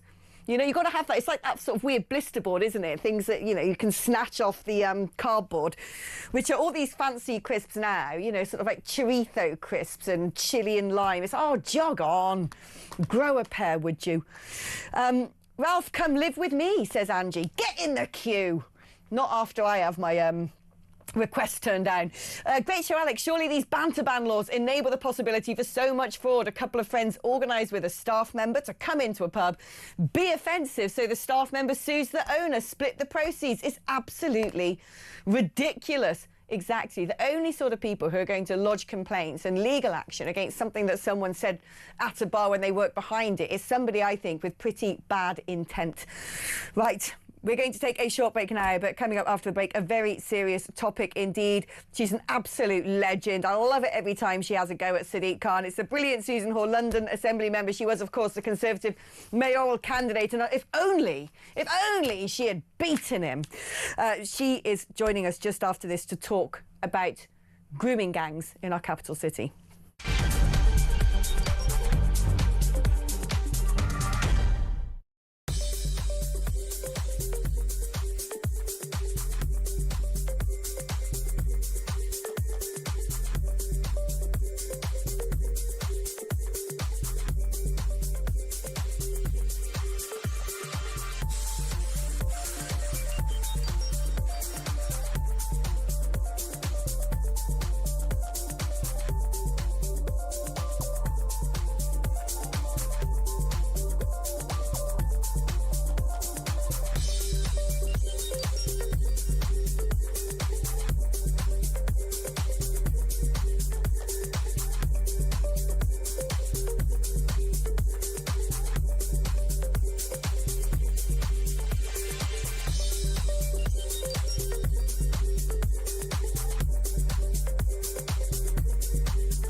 Across the UK, on DAB+,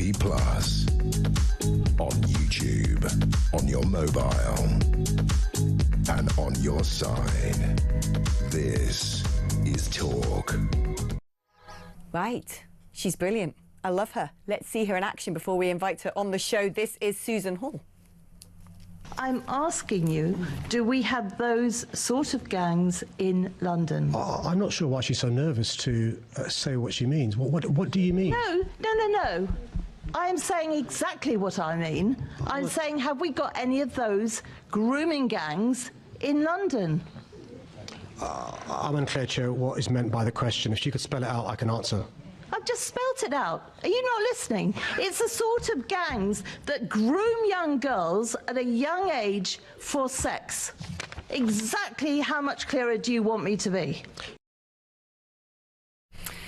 That clip enraged me because that is one of the most disgusting, egregious, vile things I've ever seen a politician and someone who holds public office do. Although it's a race to the bottom between him, Sir Keir Starmer and Lord Hermer, it seems. But Susan has been dogged about this. I admire her so much because, of course, if there are grooming gangs in this country and they know they are there, why on earth, in the biggest multicultural city in Britain, would they not be at large here? Of course they are. Susan joins us now. Susan, I'm really privileged to have you on the show. I watch you from afar and I think you are so important. And I'm very, very pleased that you're pushing for a specific inquiry to be launched into allegations of what's going on in our capital. Tell us more. Well, we've just got to keep shining a light on this, Alex, because we all see it over the years. It comes up and the wonderful Maggie Oliver talks about it and we all say, gosh, this is awful. Then it disappears again, but we've just got to keep it up there so that something happens. This national grooming gang seems to be inquiry seems to be taking forever to do. And as for Sadiq swearing by that there was no such thing in London, of course there's 9 million people in London. Of course there was going to be grooming gangs. And when that clip went viral, so many young girls got hold of me and wanted to tell me their story, and some parents. That when I heard it just made me want to carry on more and more, and I won't let this go until we see some results, because there's no way it's not still going on now. It's just not being recognised. Can you share with us some of the things that you've heard?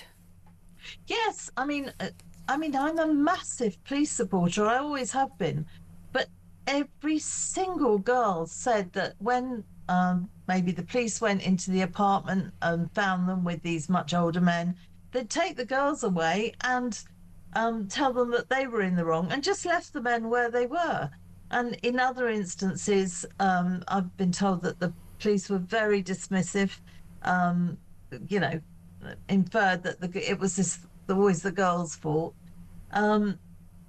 Now, I wasn't there. This is just what I've been told, but I've been told it by so many different people, and I am such a police supporter. So it's not as if I'm against the police, far from it. But it just seems to me it's been the easiest thing to do for them to blame the girls and let these older men get away with it. Are these largely historic allegations, or are they present-day allegations? Most of the people that have come to me, it's been historic, but going back in varying amounts of time. But one particular person that came to me said, do be very careful. She said, this particular gang is still going on and they are aware that you are looking into it. So, sort of, you know, and they don't like, you know, the organisers of this gang don't like it. I mean, because some of them are really organised gangs, but in London it's not. Out of London, mostly we're being told they're mostly Pakistani men doing this. It's not that. That is not the case in London. There's an absolute mixture of people in London, but they would be. We're very multicultural, so it's quite obvious that that would be the case. No, I mean, indeed. I mean, across London, we've got lots and lots of pop-up brothels. We have slaves. We have sex slaves. We've got trafficked people. I had a pop-up brothel when I used to live in Earls Court, pop up the other side of the house, run by a pretty gnarly-looking man with a ponytail, I believe to be from Albania. I am sure that London is drenched in some of the most wicked and evil forms of exploitation possible, and yet here we have a mayor who would rather bang on about historic things from like 500 years ago, such as slavery back in the day, than even dare to tackle the fact that there will be a lot of slavery going on in London, sex slaves, domestic slaves, and particularly, and you know, I'm not trying to offend all Muslims, but particularly, I'm afraid, in Muslim cultures, because there's a heck of a lot of slavery in Arabic communities, in North Africa, in the northern parts of Sudan and Somalia. You know, it is sort of ingrained still within their society, and they have expectations when they come to London. They want to bring this with them. Yeah, well, unfortunately, that's how they've been brought up, and different cultures think that different things are acceptable.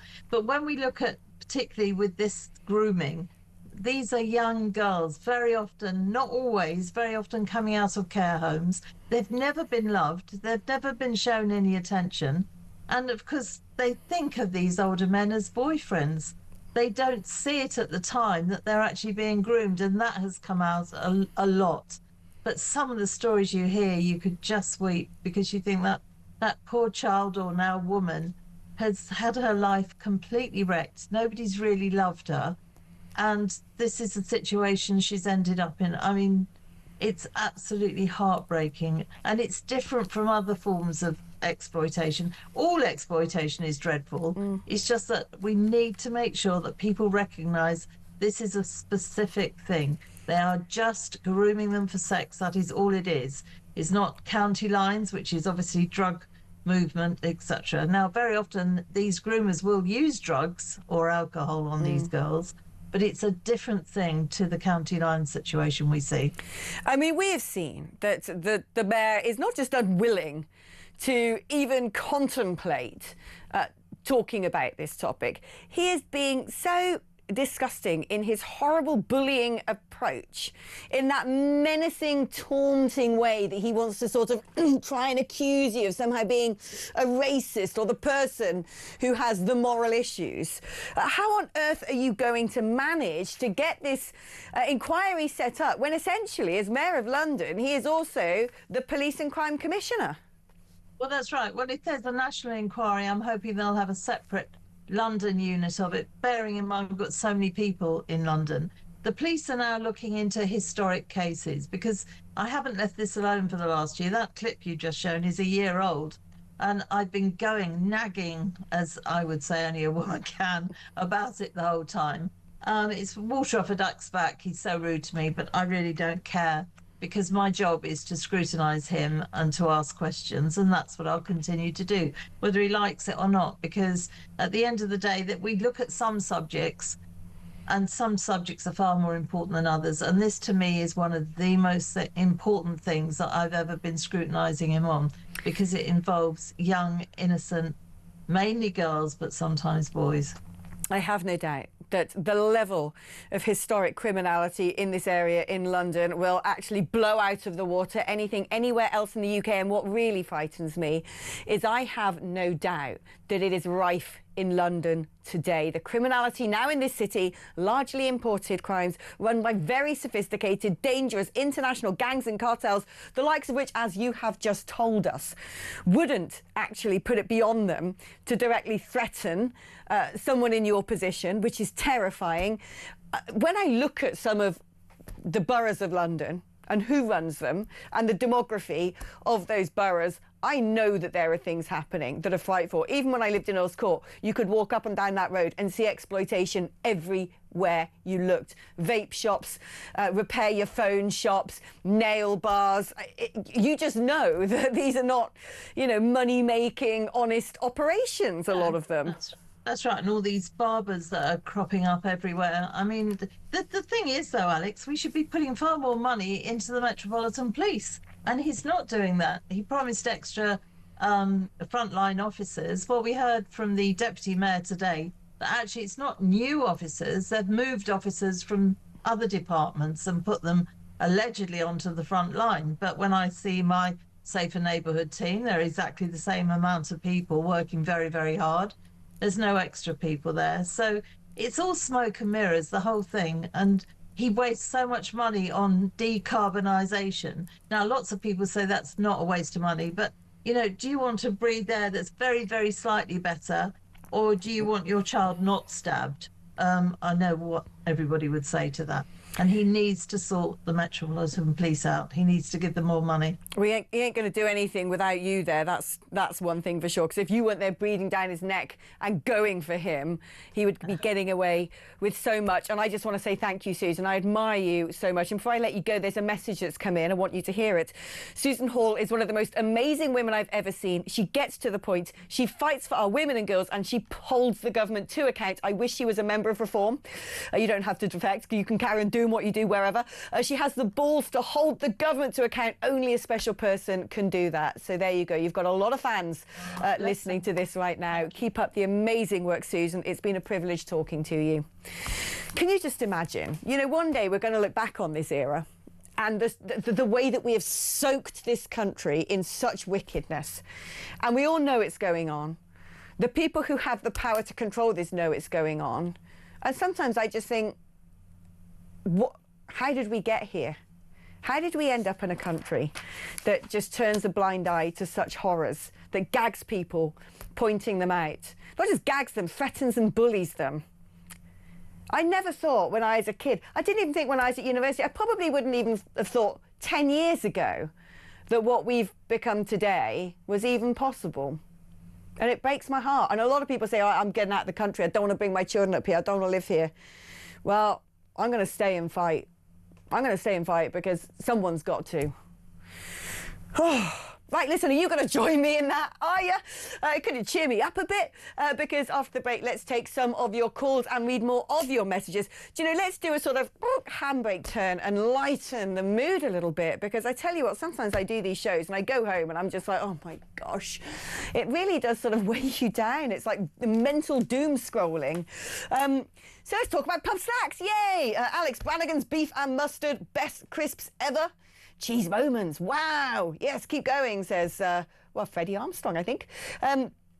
Alex, loved your show tonight. Brilliant. Don't shout at me, but got to go football on at 8. Well, you've missed that because you've already gone, haven't you, Trev?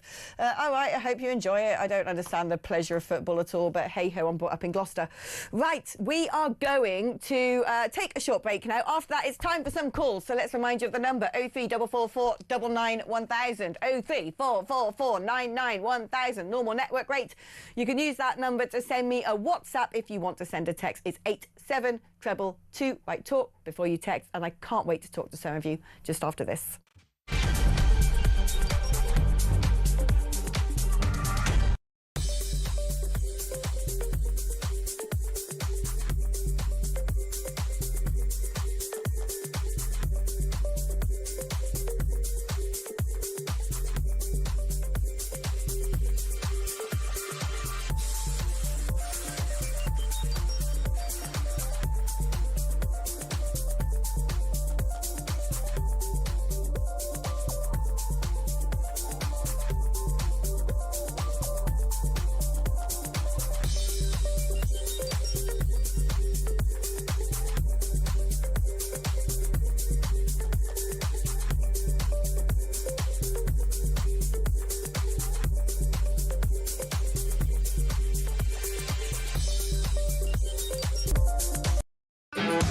so we now in this country have a government who are putting through a bill that says if you donned the uniform of our country and defended us, went up against terrorists, did what was you were told by governments of the day, that 30 years later, as you look forward to a retirement, probably beset by PTSD, and for many veterans, homeless, because we don't look after our veterans, you run the risk of prosecution. Worse than all of that, the IRA have got immunity. That is a national disgrace.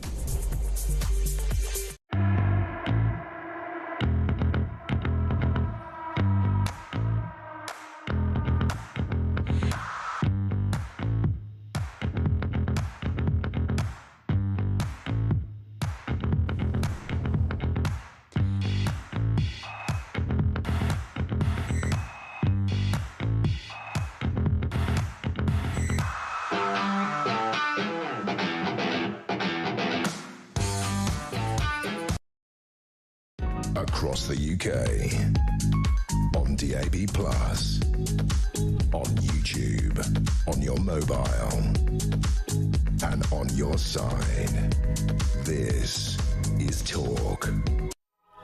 Hello, welcome back. It's Call O'Clock, and let's see who's on the line. It's Graham from Peterborough. Hi, Graham. Oh, good evening. Hey, how are you? Super dupes. Good. Our beloved Prime Minister in China, I've got this horrific feeling that he is going to repeat something of a Chagos deal. He's going to promise mineral resources in the North Sea to the Chinese. And that could be backed up, especially if the Americans object to us and the Chagos deal falls through. It is so creepy what is now going on with China. There's a few things I've read recently. I mean, I'm a massive... I actually lived in China. Of course I did. I've lived everywhere. But I am a bit of a sinophobe because the way... Not against Chinese people. Most of them are utterly brilliant. But the way the Chinese Communist Party works is long-term thinking, and it is, frankly, exploitative and malevolent. And, I mean, this Labour Party's been in bed with China from the beginning, and they seem to be working as part of an axis with Australia and Canada. And every time Starmer makes a decision, he must get on the blower to those lads, because they all seem to be in lockstep together, turning their backs on the most powerful nation on earth, who also happens to be our greatest ally, just because they don't like Donald Trump because he's right-wing, and instead sleepwalking us into the clutches of the predatory mercantilism of Beijing. And it's terrifying. And I tell you what's crazy. So he's gone over there with his commie mates. He's going to love it. And they've all had to put special blockers on their phones because I mean, what the heck? They've agreed to this mega embassy. I kind of sometimes wonder if they're sort of already under the thumb of China and being exploited themselves, that China might have something on them. Because the last time, this is a hilarious story, when Theresa May went to do a state visit to China, she was warned that she had to get undressed under her bedclothes because they probably had secret cameras trying to get compromising footage of her. I mean, what the hell? Why would you go and deal with those people? And the other thing is, why did he dump Rachel? That is weird, yeah. What do you think went on there? So for those who don't know this, Rachel Reeves was apparently supposed to be going on this trip, and at last minute was replaced by some like really low-down minor minister I've never heard of, and is quite put out, so we hear. Why is that, do you reckon? The Chinese can probably figure her out as being so weak, or and well, it's going to work in Starmer's detriment, because all she has to do is cuddle up to Manchester Andy, and he's in a lot of trouble. The thing is, though, I think we're already in a position that's going to be very hard to reverse with China. We're already in a position where, because they control so many of the Earth's minerals, because they own so much of our debts, because they've also invested so heavily in critical infrastructure, because Mad Ed Miliband has been buying all of the net zero technology from China, into which they can put kill switches, that I think actually, as a country, we're already in a position that if we rock the apple cart with Beijing, they can do things to us that would cause great, great pain. Oh, they definitely have their thumb on the, like you say, the kill switch. I mean, all I reckon Starmer will come back is with a really nice box of lovely windmills and a plastic bucket and spade that you can take to the seaside and make sandcastles on Hunstanton Beach. Do you know, it's a fascinating topic. We haven't got all evening to talk about it, though, unfortunately, Graham, so I'm going to have to say goodbye. But if you did want to read a bit more, I've done a massive Substack article where I go into granular detail about quite how much of our infrastructure China controls and the threat they may indeed impose upon Britain. And I evidence everything, and it's all very detailed research as well. That is on Substack, thatalexwoman.com. There you go. Right, let's speak to Chris in Epsom quickly. Hi, Chris. Hi, Alex. I know I'm on late and you only got a couple of minutes, so I'll speak quickly. I'll remind you of who I am.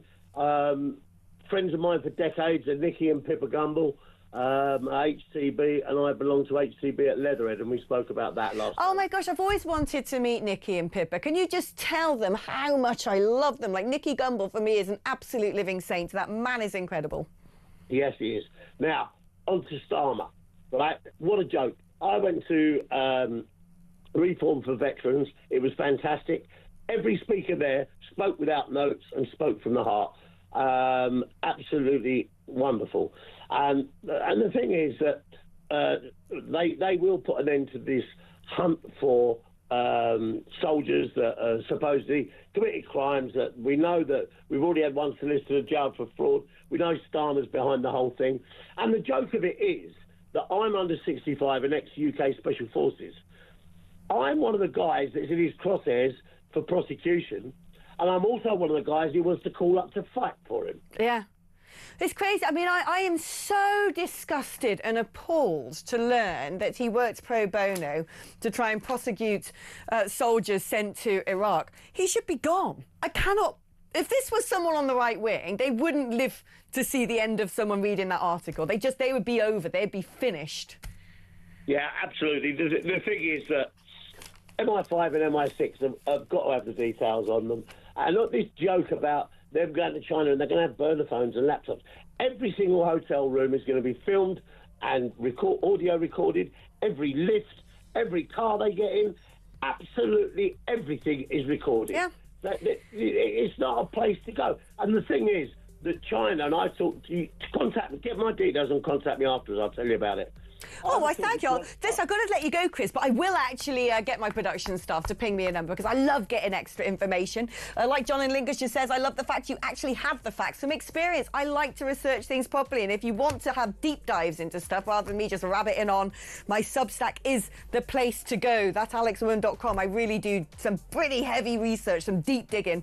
Right, we're going to get in the fun mode now because it's the last hour of the show. Strap yourselves in. It's going to get weird.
across the UK. On DAB+, on YouTube, on your mobile, and on your side. This is Talk.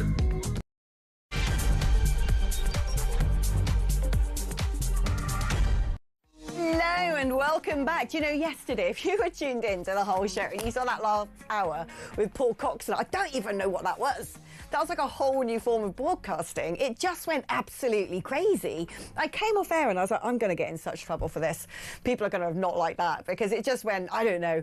It went into the sort of topics and the sort of level of conversation that you normally have at 3 o'clock in the morning in some corner of some sort of godforsaken nightclub back in 1995. It was, I don't know what it was. I mean, I enjoyed it. It was more like just hanging out with a mate and, you know, chewing the cuds, shooting the breeze. But it wasn't. I think we just gave up talking about, throw my pen about. I think we gave up talking about news and politics by about 10 minutes past 9. But my parents messaged me and they really liked it. Apparently my dad was watching. He never watches.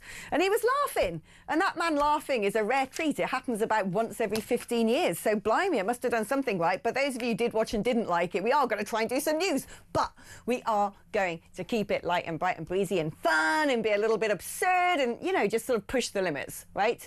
Because it's 9 o'clock at night and the people of Ofcom, they're losers, aren't they? So they've all gone to sleep right now with their cocoa, their hot chocolate, their chamomile teas. They're not listening anymore, so let's have some fun! And I've got the best person on board to do this. And also, can I just say, he's my utter hero for still being here to do this, because he got a late call to cover breakfast tomorrow. And when I did that shift at the weekend, I know that normally means bedtime by 8 p.m. So here he is, way past his bedtime. It's the gorgeous and glorious Mark Dolan. Hey, Mark. Hey, top of the evening to you. I actually had my face pack on. I had 2 cucumbers over my eyelids. I was reclined. Mrs. Dolan was mopping my brow. And then I get the alerts, the call of the wild. Phillips wants a few truth bombs. Yeah, baby, I did. I mean, I can't believe you're actually talking. If it was me and, you know, I was doing breakfast tomorrow and someone asked me to be functional at this time, and I'd be like, no way. Yeah, but I'll be mainlining coffee in the morning, and there's so much to go at. I mean, it is literally like Christmas for a fan of politics, isn't it? You know, United States, Donald Trump every day. I mean, last week he was buying Greenland. This week the ICE stuff has kicked off. It's relentless. And then here in the UK, Starmer, like a rabbit in the headlights, running scared from the most inadequate politician in the country, Andy Burnham. Please don't give me this guff about how he's what is he, the king of the north? Oh, the self-styled king of the north. Yeah, self-styled. He's a preening narcissist and the biggest phony. What a fake Andy Burnham is. He makes Keir Starmer look like a deep, thoughtful man of integrity. Andy Burnham, this was the ultimate Blairite, an acolyte of Tony Blair back in the day, more right-wing than blinking Attila the Hun in the late 90s, and now he reckons he's Jeremy Corbyn 2.0.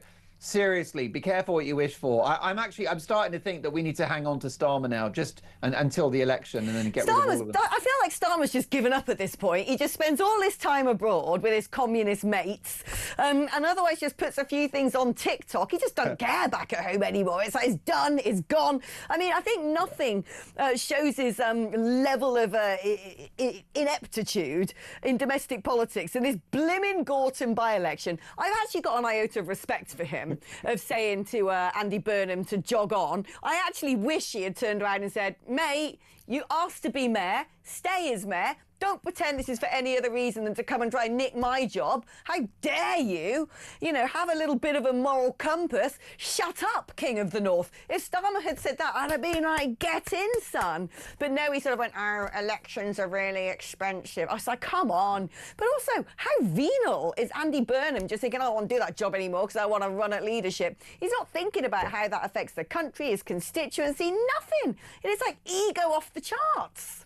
It definitely is. And this guy is not remotely focused on the national interest, because his policy platform, what detail we have, is incredibly left-wing. If you want to become the leader of this current Labour Party, you've got to be a socialist. And that's going to be wealth taxes, which are great on paper, but all they mean is that rich people leave the country. So you, me, and our amazing viewers and listeners at Talk have to cover the cost of what those millionaires were paying. And he's talking about building council houses. They're going to double down on net zero. I mean, it's a crazy, crazy time. But yeah, Burnham, you know, who does his PR? Because they deserve a pay rise. The idea that this guy is somehow the savior. I mean, I don't like any of them because they're all left wing and socialism doesn't work. So, you know, go figure. But it's all flavors of the same waste product as far as I'm concerned ideologically. But at least if someone like Angela Rayner, at least she's got a bit of personality. I mean, if she was leading the country, it would be messy. There would be a flight of capital. There would be a run on the pound. We'd immediately go to the IMF. We'd be broke overnight, but it would be very fun going down. Yeah, actually, it would. Let me rephrase that. It would make our sort of destruction a little bit more comedic. Alex, don't get me cancelled. I'm not on till tomorrow. Can you imagine? Can you imagine, like, there being like a G7 or a UN summit or something, and Angela Rayner standing there like, hey, you know, like cigarettes and vapes or whatever, well, you know, Lambrini. Yeah, she had a showdown with Trump after a couple of hours at the All Bar One in her constituency. Look, I mean, this is the thing, you know, Andy Burnham is the very worst kind of politics, and he comes from the Starmer school, which is I'll say anything and I'll pretend to be anything in order to win. The thing about people like Angela Rayner is they actually, I mean, she's wrong about everything, but at least she thinks them and at least she believes them, and that's true of old Jeremy Corbyn as well. I mean, I think a lot of our viewers and listeners, you know, we think that he was a lunatic. We think it's a miracle and a blessed piece of news that he never became Prime Minister. Well done to Boris for that. But no one couldn't say that Jeremy Corbyn is ideologically consistent, that we know what he stands for. But with someone like Andy Burnham, he's just a bloke in a suit. And, you know, this is why politics has got a bad name. This is why people are flocking to personalities like Farage, because he's real. Do you know, I actually am beginning to think that Jeremy Corbyn would actually be a better bet than Starmer and his crony of lawyers, because, you know, with Jeremy Corbyn, he actually is that sort of, apart from all the Hamas madness, which is just, you know, disgusting, but they've done that anyway, frankly. This government have already done the recognising Palestine and not banning the Muslim Brotherhood and kowtowing to Islamists. They've already done it. They just sort of do it looking, you know, because Lord Ali's decked them out in some sort of ASOS gear. They just make Jeremy Corbyn look funny, but they're doing exactly the same stuff in that department. But he, at least, is that old school leftist who once upon a time loved a bit of Brexit. He was a massive Brexiteer until he became leader of the Labour Party. But at least with someone like Jeremy Corbyn, like you said, you know what you're dealing with. What I find so alarming about Starmer, and that story earlier, Mark, that it's horrifying when you find out that Starmer works pro bono to prosecute our armed forces, who were sent to Iraq by the Labour Party, and he wanted to do it for free. Then it turned out this one soldier who he went after 3 times saying, oh, well, you know, the first 2 prosecutions don't stand. They partially based it on stuff that was fraudulent evidence. What sort of mentality has our Prime Minister got? That creepy Lord Hermer, the unelected Attorney General, the first person to hold, that is one of the highest offices of state, the first person to hold it without having to face the voting public. This Philip Sands who's in their crew, knocking about somewhere selling off Chagos. These lawyers, the thing is with Jeremy Corbyn, he's just an old school socialist with an allotment. This lot are the sort of epitome of actual slick evil wickedness. Yeah, I mean, Lord Hermer's got a picture of Shamima Begum in a bikini on his bedroom wall, and he pleasures himself to it on a regular basis. What?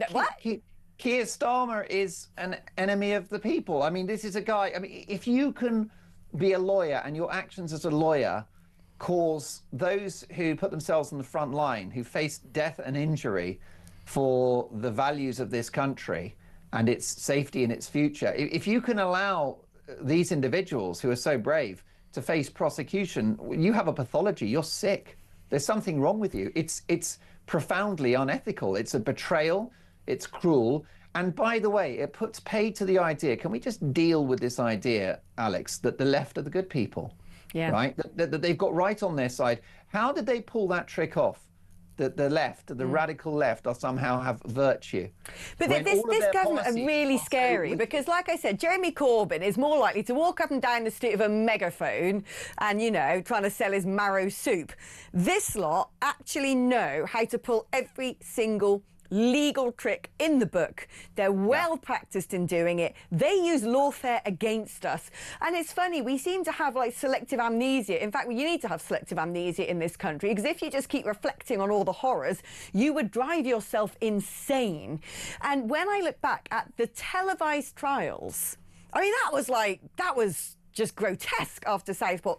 Putting it on the telly box, all of these people who didn't have representation because they were told to plead guilty by his old mates in the CBS, who are supposed to defend the public, not sling them in prison at the behest of an authoritarian dictator, then putting it all on our screens on rolling news. That was one of the most sinister things I've ever seen. You would think that we were in Iran or something. That's the sort of thing that crazy dictators do in mad Islamist republics. And our own Prime Minister thought that was the best way of going about shutting us up, censoring us, scaring us, making sure that we dare not bleat a single noise about the way he is going to drive this country into an early grave. Why have you gone so woke? You know, these days, Alex, I don't even know what you think anymore. You're sitting on that fence. You know, you've become... No, I'm only pulling your leg. So listen, I totally agree with every word of that. And I've got to say that, you know, it's the modern left. We're not talking about your Tony Benns and your Jeremy Corbyns, your old school socialists, who, by the way, are not woke at all. They think that gender ideology is absolutely bonkers, and they're not happy with the European Union, and they don't like globalism. So, you know, I've got a lot in common with those people. The modern left, 2026, led by Starmer, they're globalists, aren't they? Starmer said the true bit out loud, which is, what do you prefer, Westminster or Davos? And he said the true bit, because he didn't have time to come up with the right answer. A bit like at the election. Do you remember the TV debate when he was asked if your family members were dying, would you go private? And he's like, no. And that was a quick answer, and he was ridiculed for it, because it's the biggest socialist in the world would still write a check if grandma was... Well, I don't know, like you said, the man's got a pathology. The man clearly has some sort of pathology. Well, this is it. But so look at what they don't like. I mean, the Southport happens, and it's like Starmer. Whose side are you on? He labels concerned Brits who are worried about an ever-changing society as far right, and then he accelerates the process by which we give away the Chagos Islands, started disgracefully by the Tories. He sells out on the Rwanda plan. He said, I'll get rid of it even if it works. How can you, as an incoming Prime Minister, say that I'll get rid of a policy even if it works? I mean, that takes a sort of, you know, destructive attitude to a new level, doesn't it? And it just goes on and on and on. You know, we're going to slowly go back into the European Union. There's nothing that this guy does that is on behalf of the British people. No. Look, you wage war on the farmers. You wage war on the pubs, which is critical social infrastructure and part of the tradition of this country. Private schools. Okay, listen, most of our viewers and listeners, I can't afford to send my kids to private school. They're in the local state school. It's very good. Thank you very much. But, you know, you're getting schools at 100 years old closing down. Yeah. There's one school that specialised in choral singers, like choirs and stuff like that. That's a very precious institution gone under this nihilistic Labour government. And that is the new left that hate Britain and hate the West. They're sinister. Mark, we're supposed to be cheering ourselves up, so you're going to have to stay and do an extra 10 minutes, because after the break, I'm going to make you discuss old-fashioned British slang for nookie. That's right, you heard me right. That is what we're talking about after this.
This is going to cause absolute anarchy. It's going to cause disorder.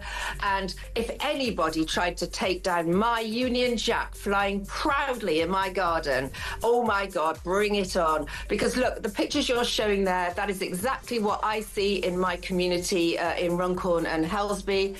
People are proudly flying these flags. This is a disgrace. This is, can you imagine in America if people went round taking down their flags? What would happen? Well, we need to have flag police now.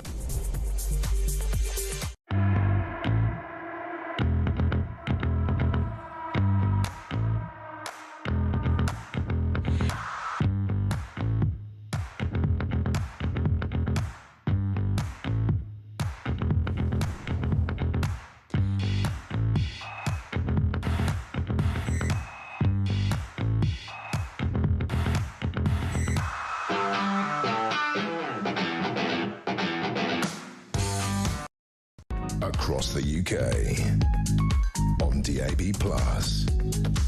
on YouTube, on your mobile, and on your side. This is Talk. Now, when I'm flicking through the newspapers, sniffing around for the truffles of delectation to deliver up to you on the platter of current affairs brilliance every evening, every now and then, something I spot makes my sort of like fun alarm go off. Doot, doot, doot. And this is one of them. Because in the Daily Mail today, right at the bottom of the page, after all the Brooklyn Beckham nonsense, I've not read that report. I don't know anything about it.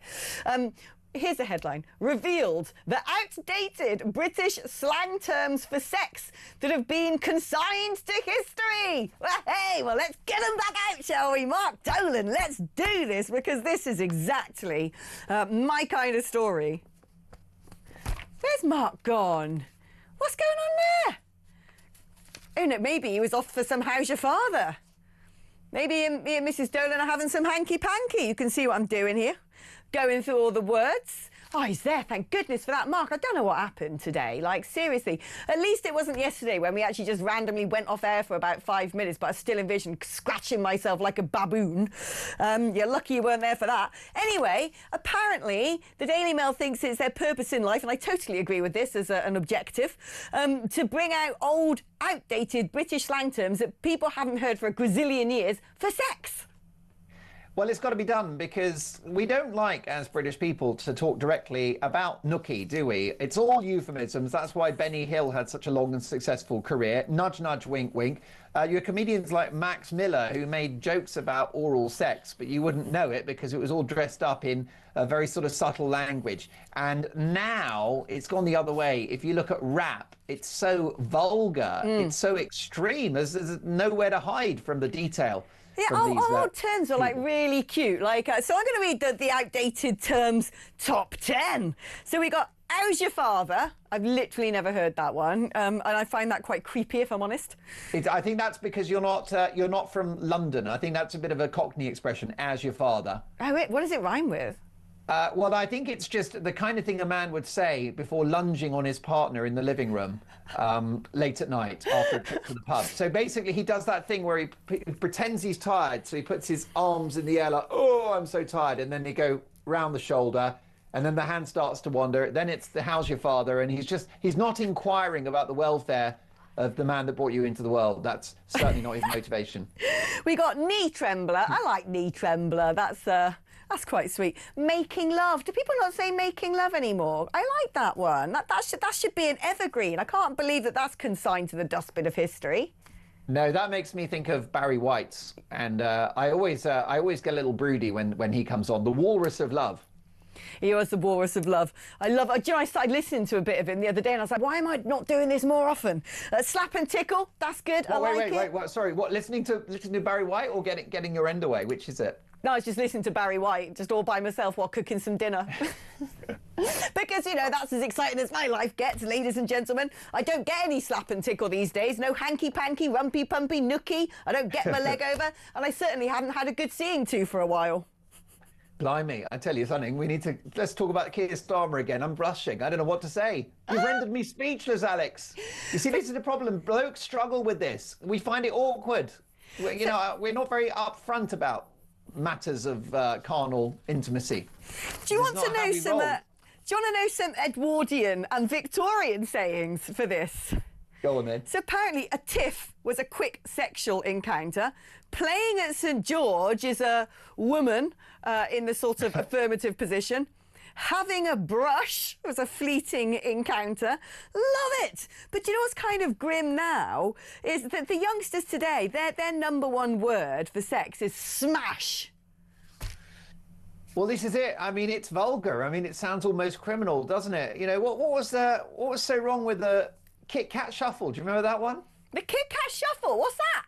Well, I mean, let's just say you're very good with your hands if you can pull that one off.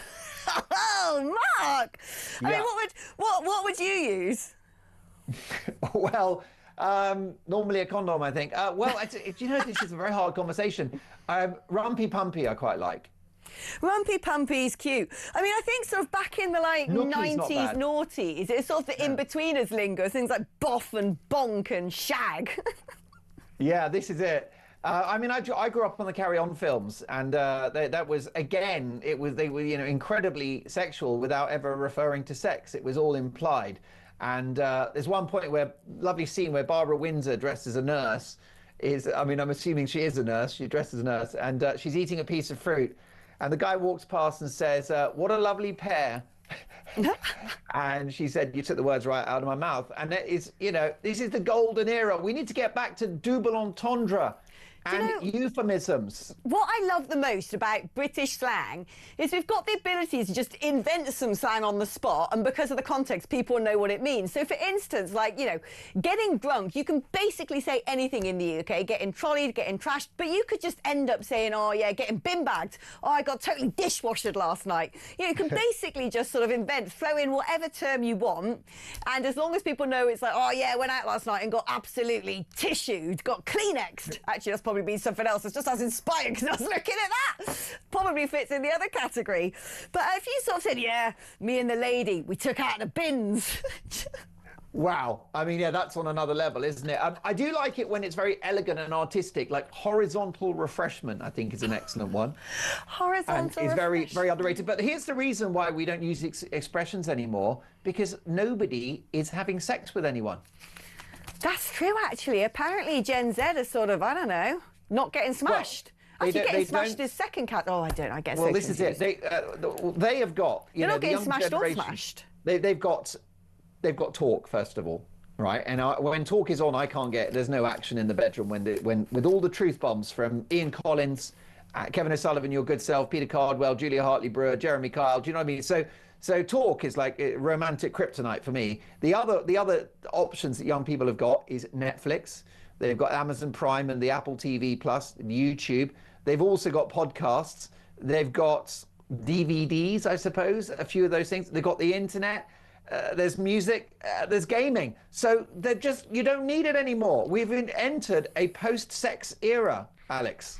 Oh, I know we have. I tell you what, some of the best terms for sex are found in the Bible. I'd recommend anyone to have to see who's been begotten in the Old Testament. That is just, you get some great words. I got to say, the Old Testament does get me going. Yeah, that is my Playboy. Does that get the juices flowing from the Old Testament? Yeah. That letter from John Paul to the disciples is pretty racy stuff. I can't lie. He was a bit of a dude. He was the John Paul, the Ron Jeremy of his time. Don't get me started on St. Peter, who was an absolute wrong-un. Oh, was he? There you go. I thought that the sort of, the glory trophy would be held by Mary Magdalene, but, you know... By the way, I mean, do you want me to have a little brief, rant in regard to the change of our language? Yes, go! Because a lot of the loss of this double entendre is the erosion of British tradition. And a good example is someone needs to make a documentary, right? Whatever happened to the London Cockney, right? The death of the London Cockney. Where are the Cockneys? Do you remember Del Boy? Yeah. Right. When was the last time in London you met a Del Boy? Well, he's my producer, quite frankly. I don't know if you've ever bumped into Dean. Sockless idiot. No, he lives in a stately home. It's all an act. But they've all. What's happened is the Cockneys have all left the capital, and they're in Essex and in the home counties, and it's a real loss to London because the rhyming slang. No one uses that anymore, and there's a lot of rhyming slang with with the sex stuff, you know. But overall, you know, it's this idea of a second language. You know, it's what do they call it? It's idiom, it's dialect. And we're fast losing it. Yeah, we are. There's a really good book called The Horologicon, which is all about all the sort of brilliant old British slang, and it sort of writes it through the course of a day. It's well worth reading. I heard a brilliant word the other day, because you get regional slang that, you know, you go to someone from a different town or city, so, oh, that's the word we used to use for it, or that's the word that we say. And my neighbour around the corner's husband is from Manchester. He's about 60, and he's got this word demic. I've never heard demic before. Have you heard demic? No, is it an abbreviation of endemic or something? Does it mean when something is not there all the time? I think it means when something is sort of not working properly, but especially a human being. I don't know, because I'm not from Manchester, but I love the sound of it, so I'm just going to use it wantonly anyway. I want to, you know, bring all of this idiom back. I love it when I'm in the north of England. I get called duck. It's a tremendous thing. It just fills me with a warm glow. In Newcastle, they used to use the expression man, woman, man. Are you familiar with that expression? Yeah, no. My dad's from the northeast, so I hear all of it, and I actually use some of it, like the blower and the netty for the toilet. Going to the netty. It's got to be done, you know. And in Scotland, in Edinburgh, it's "Jacan," which means, do you know what I mean? Jacan. Hey, son, we've run out of beer. Jacan. And this is all precious, and we're losing it. We've got to bring it back. We've got to bring back all of that lingo. Oh, do you know what? We're going to do it. And actually, I'm going to let you go, Mark, because you've got to go to bed, or you're going to be demic tomorrow, not able to do the show. So go and get some good shot, some kip, count some sheep, etc. Maybe go and have some rumpy, pumpy, slap and tickle St. George or whatever it is with Mrs. D. Go give Mrs. D the D. Lucky. And good luck tomorrow. Everyone tune in to Mark from 6 a.m. And Thank you, darling. Oh, nah, we love him. If you want to share with me some of your favourite slang, and especially the more regional, the better. I want to hear what it is from where you are in the world and what it means. Send it to me now.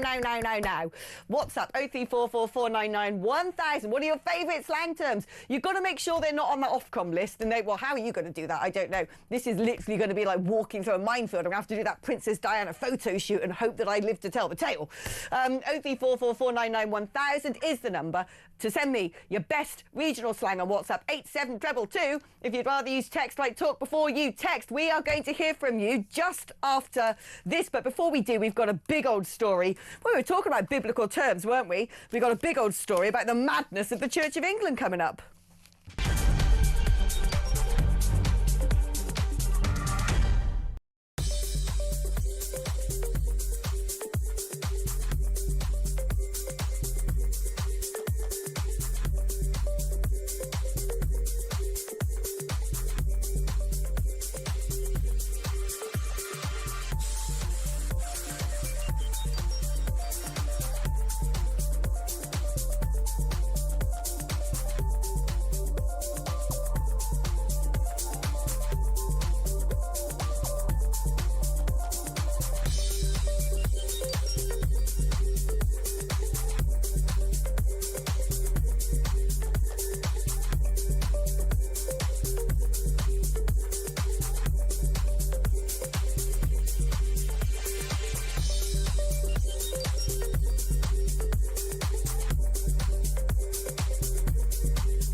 Across the UK, on DAB+,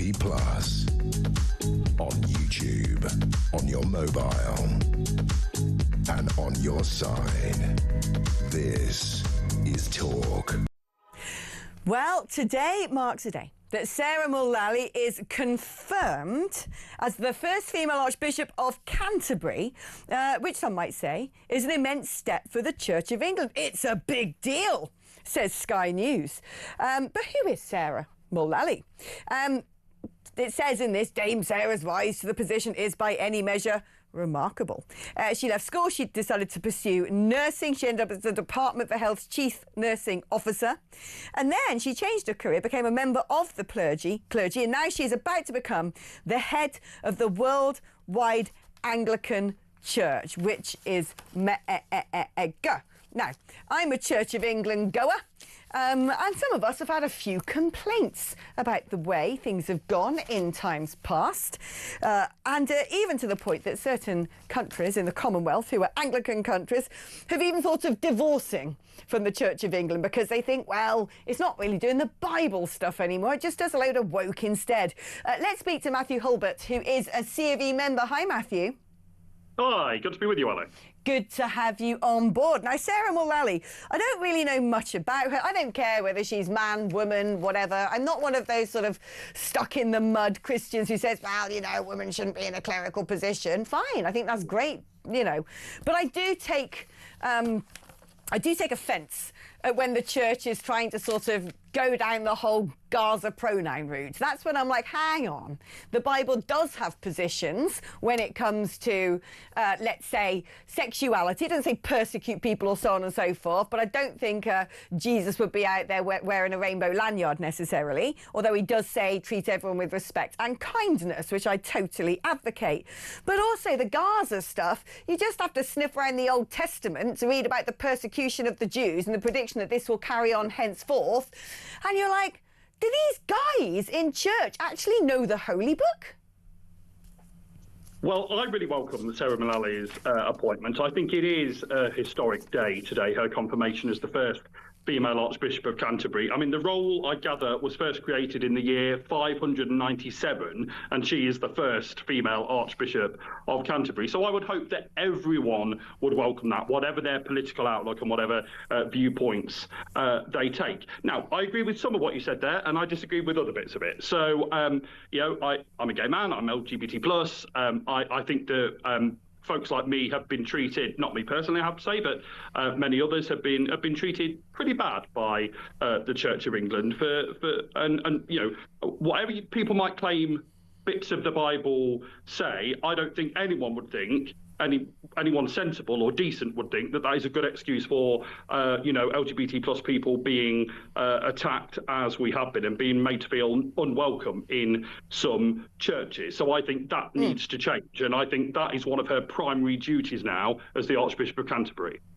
No, that I totally agree with, because if there's one thing, I don't think, you know, Jesus would have ever said, you're not welcome to follow me, you're not welcome to be part of, you know, my discipleship if you happen to be attracted to somebody who is the same gender. But then the Bible does talk about things like a marriage only being between a man and a woman. So how do you square that circle? Is it a case, because I've always thought, be kind, be tolerant. I hate the word tolerant because it sort of makes it sound like it's an effort to be nice to people. Right. Just genuinely be compassionate, be a good human, show everybody love. But when it comes to marriage, to me, that is a specific contract between a man and a woman. I think that gay people should have exactly the same legal entitlements in their partnership, but I'm not sure whether having the church service and calling it a marriage under the eyes of God is, to me, what worried me about that was the government telling the church what it should do instead of the church reading the Bible. What I would say to you is that it says in the Bible that all of God's children are fearfully and wonderfully made, and I think that includes me and other gay people. And I have to say to you, Alex, it breaks my little heart every time I hear the banns of marriage being read and know full well that that will never, at the moment at least, and for the foreseeable, include a same-sex couple. And it breaks my little heart when I hear them read, because, you know, I'm congratulating those that are getting married, the straight folks. It's fantastic. Wish them long, successful marriages. But, you know, if I meet a guy that I want to marry, why shouldn't I be able to do that in the church that I go to? But I thought you can get married in the church now. Not in the Church of England. But the thing is, I mean, look, but at the end of the day, the Bible text says marriage is between a man and a woman. Well, as I say, the Bible says many different things in many different parts of the Bible. So, I mean, you know, as I say, I could quote Bible text to you, which I feel are LGBT plus affirming. So we could have an argument about that if you really wanted to. But I think it would just be decent and nice for folks like me to be able to get married in the church that I go to every single week. But we already have. We know that there are, gay vicars, for instance. You've got Richard Coles, who's an outward gay vicar, so that, there is... And do you know what I never understand is this sort of weird tribalism when it comes to churches, because in the Bible, when I'm reading that, it doesn't say, well, there's the Catholics, there's the Presbyterians, there's the Baptists, there's the Methodists, there's the Anglicans. You just got Christians. Absolutely. But I have to say to you, Alex, I think another big thing that Sarah Mullally has got to confront, I mean, her inbox is absolutely full of big issues, is whether the church needs to split. Because you quite rightly say that there's a big part of the church that is ultra-conservative and is never going to change its view. And then there's part of the church which is pretty liberal, the part of the church that it won't surprise you I'm in, which is not going to change its view either. And the idea that all we hear about is church unity, church unity. I've increasingly come to the view, Alex, that I'm afraid the church can't be united. It really must split. But if you can get married as a gay couple in certain churches, be they not Church of England, but I thought that wasn't the case. I have to look that up. No, but why wouldn't you go to that church instead? Because, for instance, picking a church, for people who aren't Christians, they don't necessarily get this, but picking a church is like picking out an outfit that you want to wear. You've got to feel comfortable in it. You've got to feel like it suits you. You've got to want to use it all the time. And I'm not one for sort of highbrow church. I can't be getting on board with thee, thou art, and the Victorian style of things. I want church to feel really relevant to me. So I like sort of more Hillsong church, modern music, the younger congregation. Love that too. Because I engage with it a lot better. I just feel like this is my community. These are my people. So, I mean, if there is these sort of, disagreements, as there always will be when it comes to the interpretation of religion, why not just find the one that sort of, that is your match? Well, I mean, I love the CB church that I go to. It's part of the Inclusive Church Network. It's as inclusive as it's able to be within the rules of the broader Church of England. And I sing in my church's worship group. I won't sing now, Alex, but I do sing in my church's worship group, which I really enjoy. And there's people there that I very much love and that have cared for me, especially after the death of my mum a couple of years ago. So I mean, why should I have to leave is what I'd say to you rhetorically, But I don't see, this is the problem, because it's so difficult when some people see that when you start sort of pushing interpretations of the Bible, you're starting to lose the purpose of it, the sort of doctrinal element, the fact that it is immutable, the fact that parts of this are the words of God. And if we start sort of changing things because we might not like them, do we not end up going down a slippery slope? I mean, could you not have a civil partnership where you stand in whichever wonderful venue you like? In your mind, you are under the eyes of God because as a Christian, you think and talk to him and feel his presence all the time and say the words that you want to say to the person that you want to be with for the rest of your life. Why does it have to be, at the expense of people who go, I don't think the church should be changing doctrine? Well, I would love for it to be in the church, but I accept that's not the position at the moment. But up until recently, you could actually, after you got married in some kind of registry office or something as a gay couple, you could go to your church and have a blessing. But the church has even rolled back on that recently. So, I mean, even the crumbs it's been prepared to give LGBT plus people, it's not prepared to do so anymore. So Sarah Mullally has got a lot on her plate. I have a feeling it's going to be a bit of a bumpy ride for her. It's very difficult because we live in such a modern era with such a high-speed change in our values and our ethics. And it is very hard to sort of straddle both sides of the camp sometimes. And particularly, as I said, she is now head of not just the Church of England, but the Anglican movement worldwide. And they tend to have a lot more small c conservative social values than perhaps we do in this country. So she has got a big job on her shoulders God willing, let's hope that, the Holy Spirit is in her and that she has the best guidance and support from our Father in heaven in executing what is one of the most important jobs, I think, on this planet. Thank you ever so much, Matthew. Beautiful name, of course, beautiful biblical name. It's been a real pleasure having you on. And I loved some of the things he said. I loved everything he said, but we do disagree. I mean, I'm afraid I still dig my heels in when it comes to gay marriage in the church. I still do, because to me, what the Bible Bible says is quite clear, but at the same time, I honestly believe God and Jesus love everybody and just wants us to love everybody. That doesn't mean being a soft, lefty liberal where you don't look evil in the face and say, that's not okay. But, the idea that we should have wickedness or ill feeling towards someone because of sexuality, I'm absolutely certain there's no way on earth that Jesus would be like, well, you better be horrible to that person because they just happen to be same-sex attracted. But me personally, and there's going to be a lot of people who disagree with me here, but me personally, I still think that the Gay Marriage Act was a bit of an overreach from government.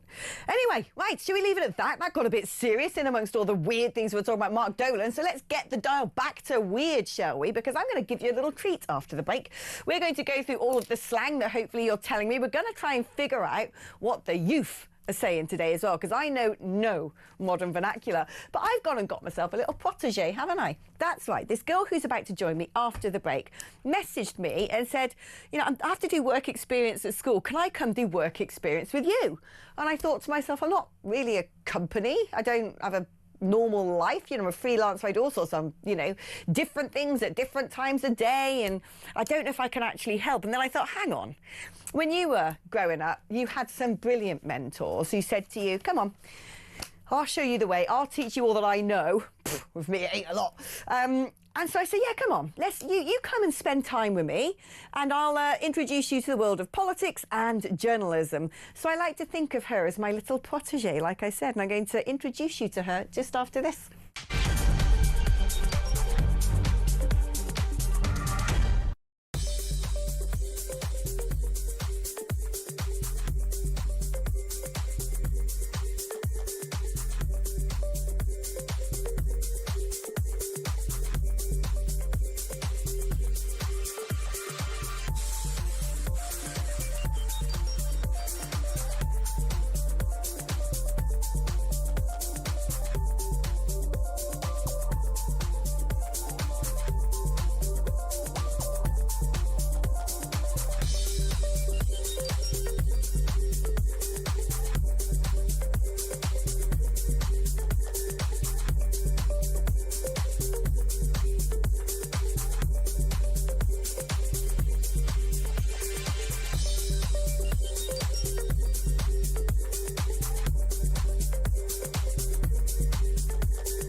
Our local pubs, our coffee shops, our restaurants, our hotels, everything that's in hospitality is incredibly under pressure. 95% of operators are just about breaking even, if not making losses. The sector is under huge economic pressure.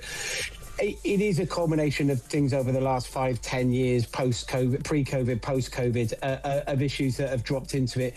But there are massive things that come through food inflation, through utility bill rises, through national insurance increases, through minimum wage increases, and then the business rates that have then dropped in.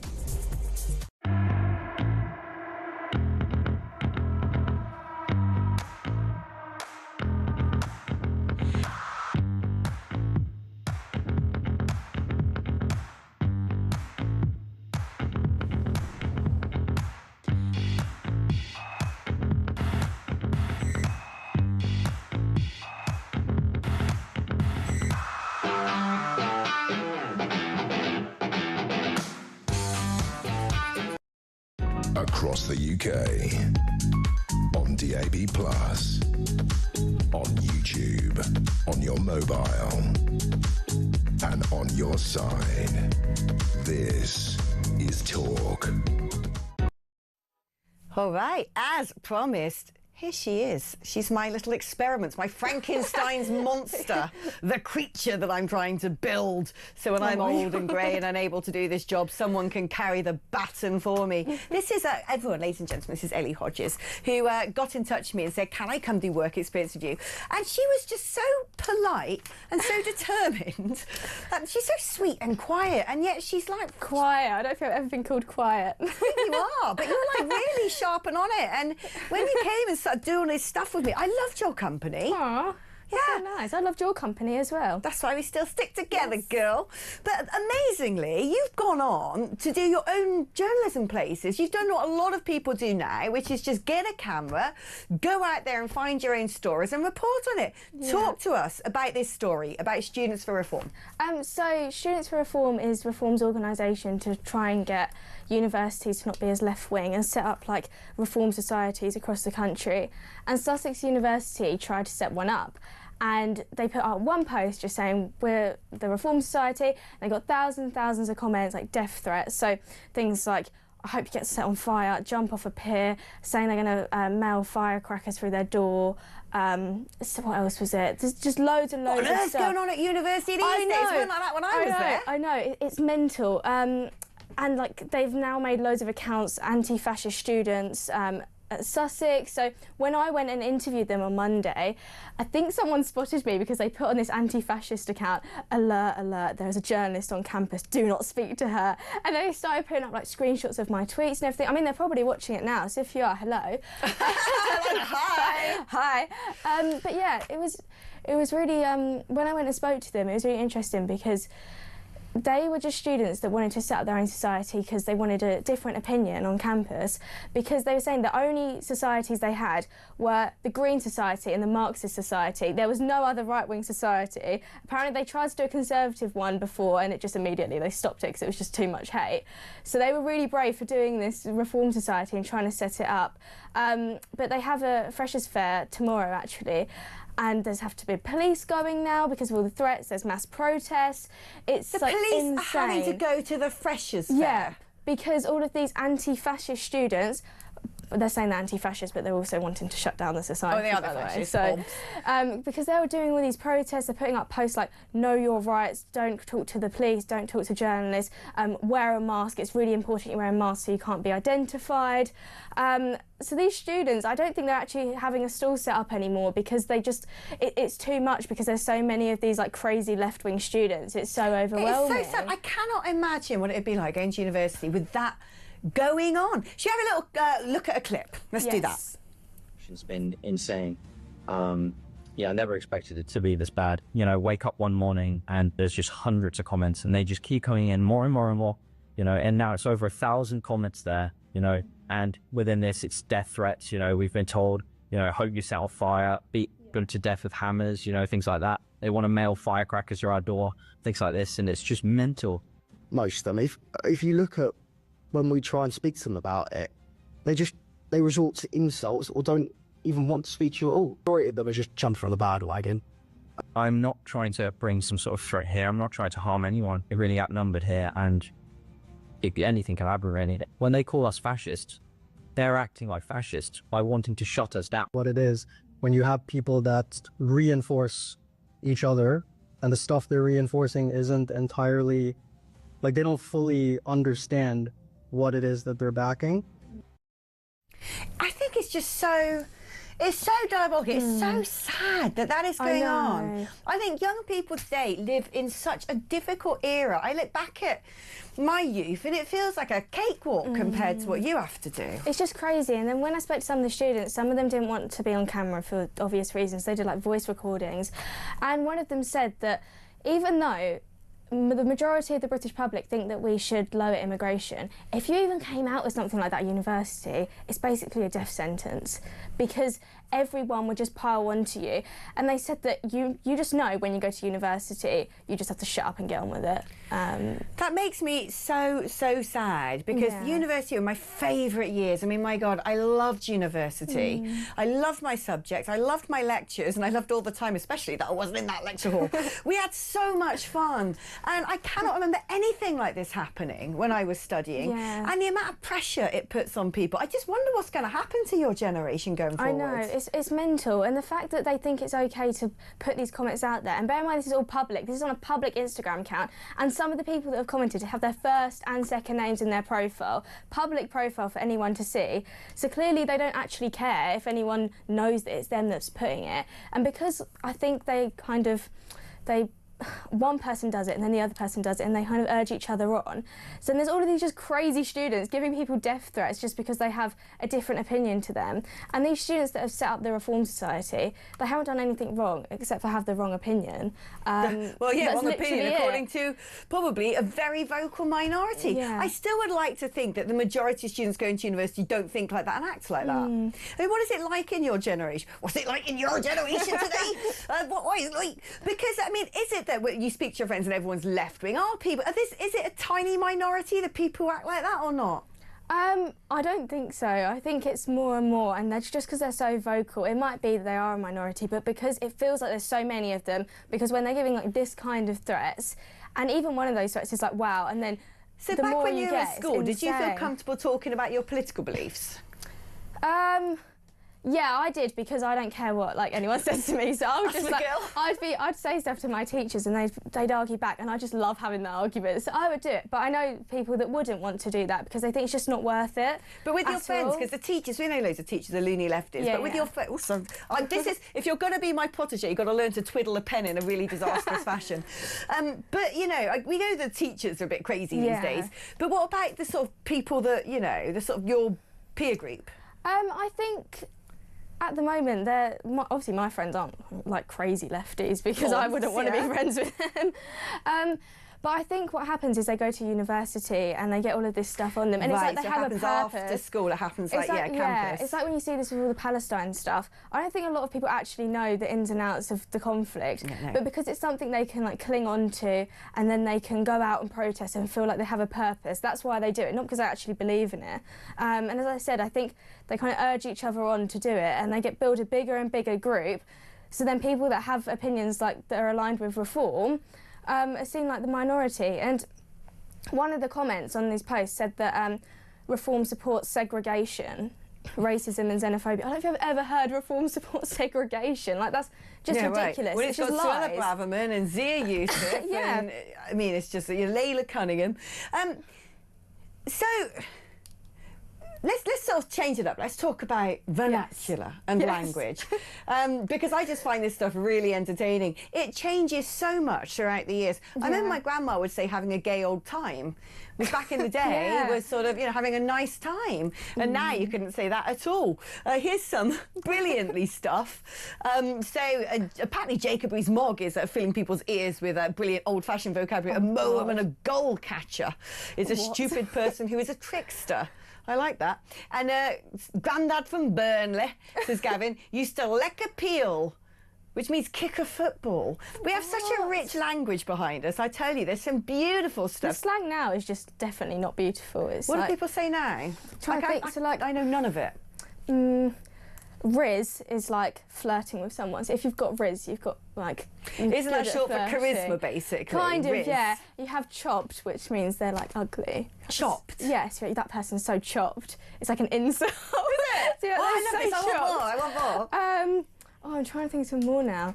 Same with like clapped. That means you're ugly as well. Clapped? Yeah. I'm trying to think So of no some one says more. minging anymore? No.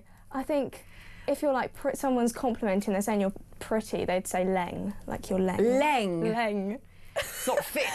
Yeah, Fit. it's just leng. It just sounds so horrible as well. All of those words are just not nice at all. Yeah, nothing sort of... I mean, I don't think many of ours were that nice. Oh, she's fit.